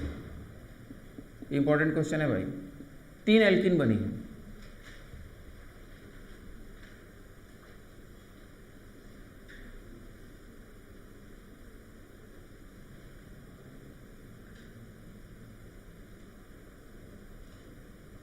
लास्ट वाला क्लियर है, ठीक है। लास्ट वाला आपने बताइएगा, 2 कार्बोकैटायन बने, ठीक है, और पॉसिबल प्रोडक्ट आपने बना लिया, सबसे कायरल सेंटर वगैरह का ध्यान दिया, तो 4 प्रोडक्ट आपको बनने जा रहे हैं। अच्छा, इस क्वेश्चन पे थोड़ा सा एक और डिस्कशन किया जाए, ठीक है। ये जो क्वेश्चन है, यहाँ अगर मैकेनिज्म की बात करेंगे, ठीक है, तो एग्जैक्टली आप ये सवाल बोल सकते हैं कि सर आप इसको तोड़ के 1 डिग्री कार्बोकैटायन बना रहे हैं, वो तो बड़ा अनस्टेबल है। समझ में आ रही बात, एक क्वेश्चन दिमाग में आ सकता है कि 1 डिग्री कार्बोकैटायन बना रहे हैं, अनस्टेबल है, ठीक है, तो क्या इसमें इवन मैकेनिज्म होना भी चाहिए? तो आइडियली तो यहाँ इवन मैकेनिज्म नहीं है, ठीक है। Ideally E2 mechanism. E2 mechanism मतलब यहाँ से आपका हाइड्रोजन निकल रहा है, कौन निकाल रहा है, HSO4 माइनस निकाल रहा है, ठीक है, और आपका प्रोडक्ट क्या बन जा रहा है, प्रोडक्ट ये बन जा रहा है, ये वाला बन गया 1 स्टेप में E2 मैकेनिज्म। क्यों ऐसा हुआ? क्योंकि यहाँ 1 डिग्री कार्बोकैटायन क्या है, अनस्टेबल है, ठीक है, ये टूटने की टेंडेंसी डेवलप हो गई, इस पर पॉजिटिव चार्ज हो गया, इसकी लिविंग एबिलिटी बढ़ गई, साथ ही साथ HSO4 माइनस यहाँ से H प्लस निकाल लेगा, E2 मैकेनिज्म से बन गया। लेकिन होता क्या है, जब ये बनता है और मीडियम क्या है, एसिडिक मीडियम है, तो दोबारा इस पर H प्लस अटैक करता है, और दोबारा H प्लस अटैक करता है तो दोबारा क्या करेगा, H प्लस किस प्रकार से अटैक करता है, H प्लस अटैक करेगा और बॉन्ड इधर टूट जाएगा और वो वाला कार्बोकैटायन बन जाता है, और फिर दोबारा एल्कीन जो बनता है वो मोर स्टेबल वाला बन जाता है। समझ में आ रही बात? तो हम लोग इस चक्कर में पढ़ते ही नहीं है कि पहले E2 हो गया उसके बाद वो रीअरेंज कर जाता है। समझ में आ रही बात? तो इस सब चक्कर में एकदम नहीं पढ़ना है, हमारा प्रोडक्ट सीधे सीधे कैसे बनेगा, इवन मैकेनिज्म से बनेगा। ये पॉइंट समझ में आ रही बात? तो कहीं भी E2 मैकेनिज्म की बात नहीं करनी। इसका हिंट आपको एनसीईआरटी में भी मिलेगा कि यहाँ 1 डिग्री में मैकेनिज्म क्या है, E2 मैकेनिज्म। समझ में आ रही बात? ठीक है, लेकिन कोई ज़रूरत नहीं है, आप इवन मैकेनिज्म याद करिए, उसी से आपके प्रोडक्ट सभी आएंगे, ठीक है। अब वो होता है फिर रीअरेंज कर जाता है, इसका कोई मतलब थोड़ी नहीं, ठीक है, हमको प्रोडक्ट से मतलब। तो फिर से समझा जाए कि आइडियली तो ये आपका E2 मैकेनिज्म है, प्रोडक्ट आपका ये बनता है, फिर H प्लस अटैक करता है एसिडिक मीडियम में, मोर स्टेबल कार्बोकैटायन बनाता है और वहाँ से सीधे सीधे ये प्रोडक्ट बन जाता है। ये क्लियर है? ठीक है, तो हम लोग को उतना डिटेल में नहीं जाना है, कोई ज़रूरत नहीं है,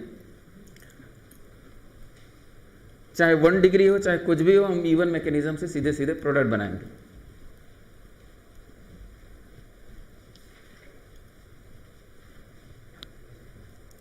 ठीक है, क्योंकि मोस्ट ऑफ द बुक्स इसके चक्कर में भी नहीं पड़ती हैं, product is found by even mechanism, बात आगे बढ़ेगी। ठीक है, तो acid catalyse dehydration of alcohol की बात हो गई। अच्छा, अगला क्वेश्चन लिखते हैं।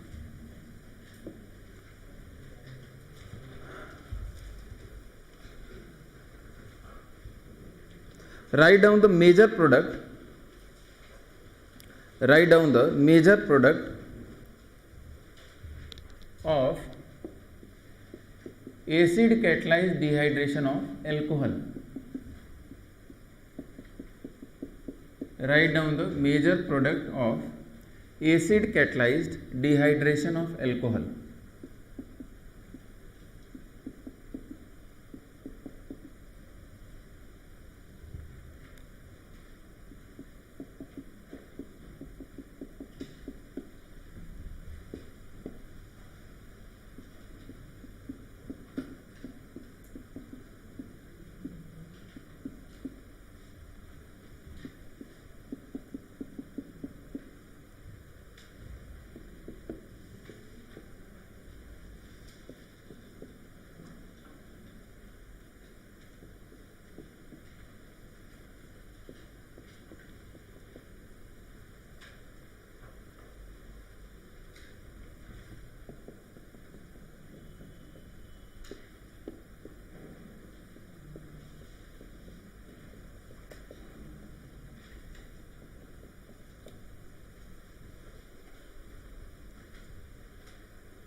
एक्चुअली टाइम ऑलमोस्ट हो ही गया है, तो हम आंसर लिख दे रहे हैं, आपका आना चाहिए हर जगह, क्योंकि हो चुका है।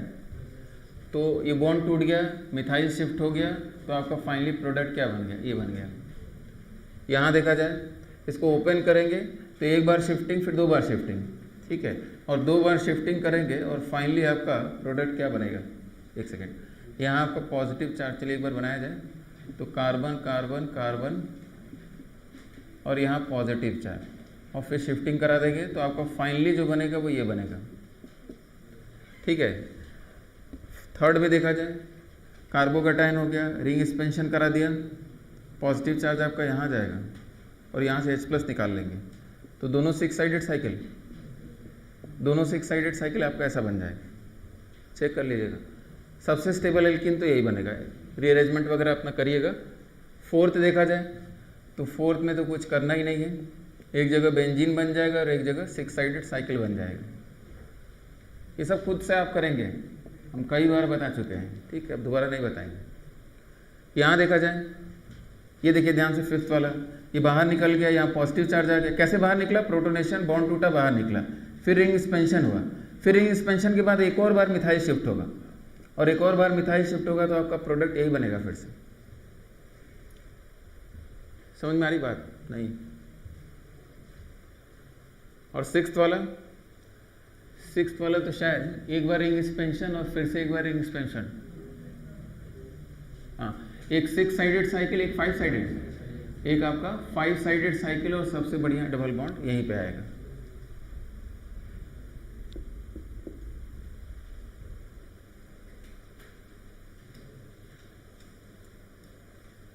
तो ये सारे क्वेश्चंस आपके क्या है, होमवर्क है,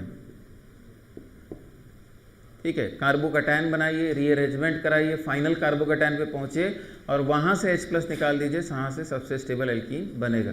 हो जाएगा, ठीक है, कर चुके हैं ये, ठीक है। SN1 में एक बार बताया है, रीअरेंजमेंट ऑफ कार्बोकैटायन में भी, सॉल्वोलिसिस में भी यही सेम स्ट्रक्चर्स थे, बस हैलोजन था, ठीक है। और ये तीसरी बार हो गया, तो आप कर ले जाएंगे। एक क्वेश्चन आपको होमवर्क के रूप में दे दें, जिसको क्लास में तो नहीं डिस्कस करेंगे, लेकिन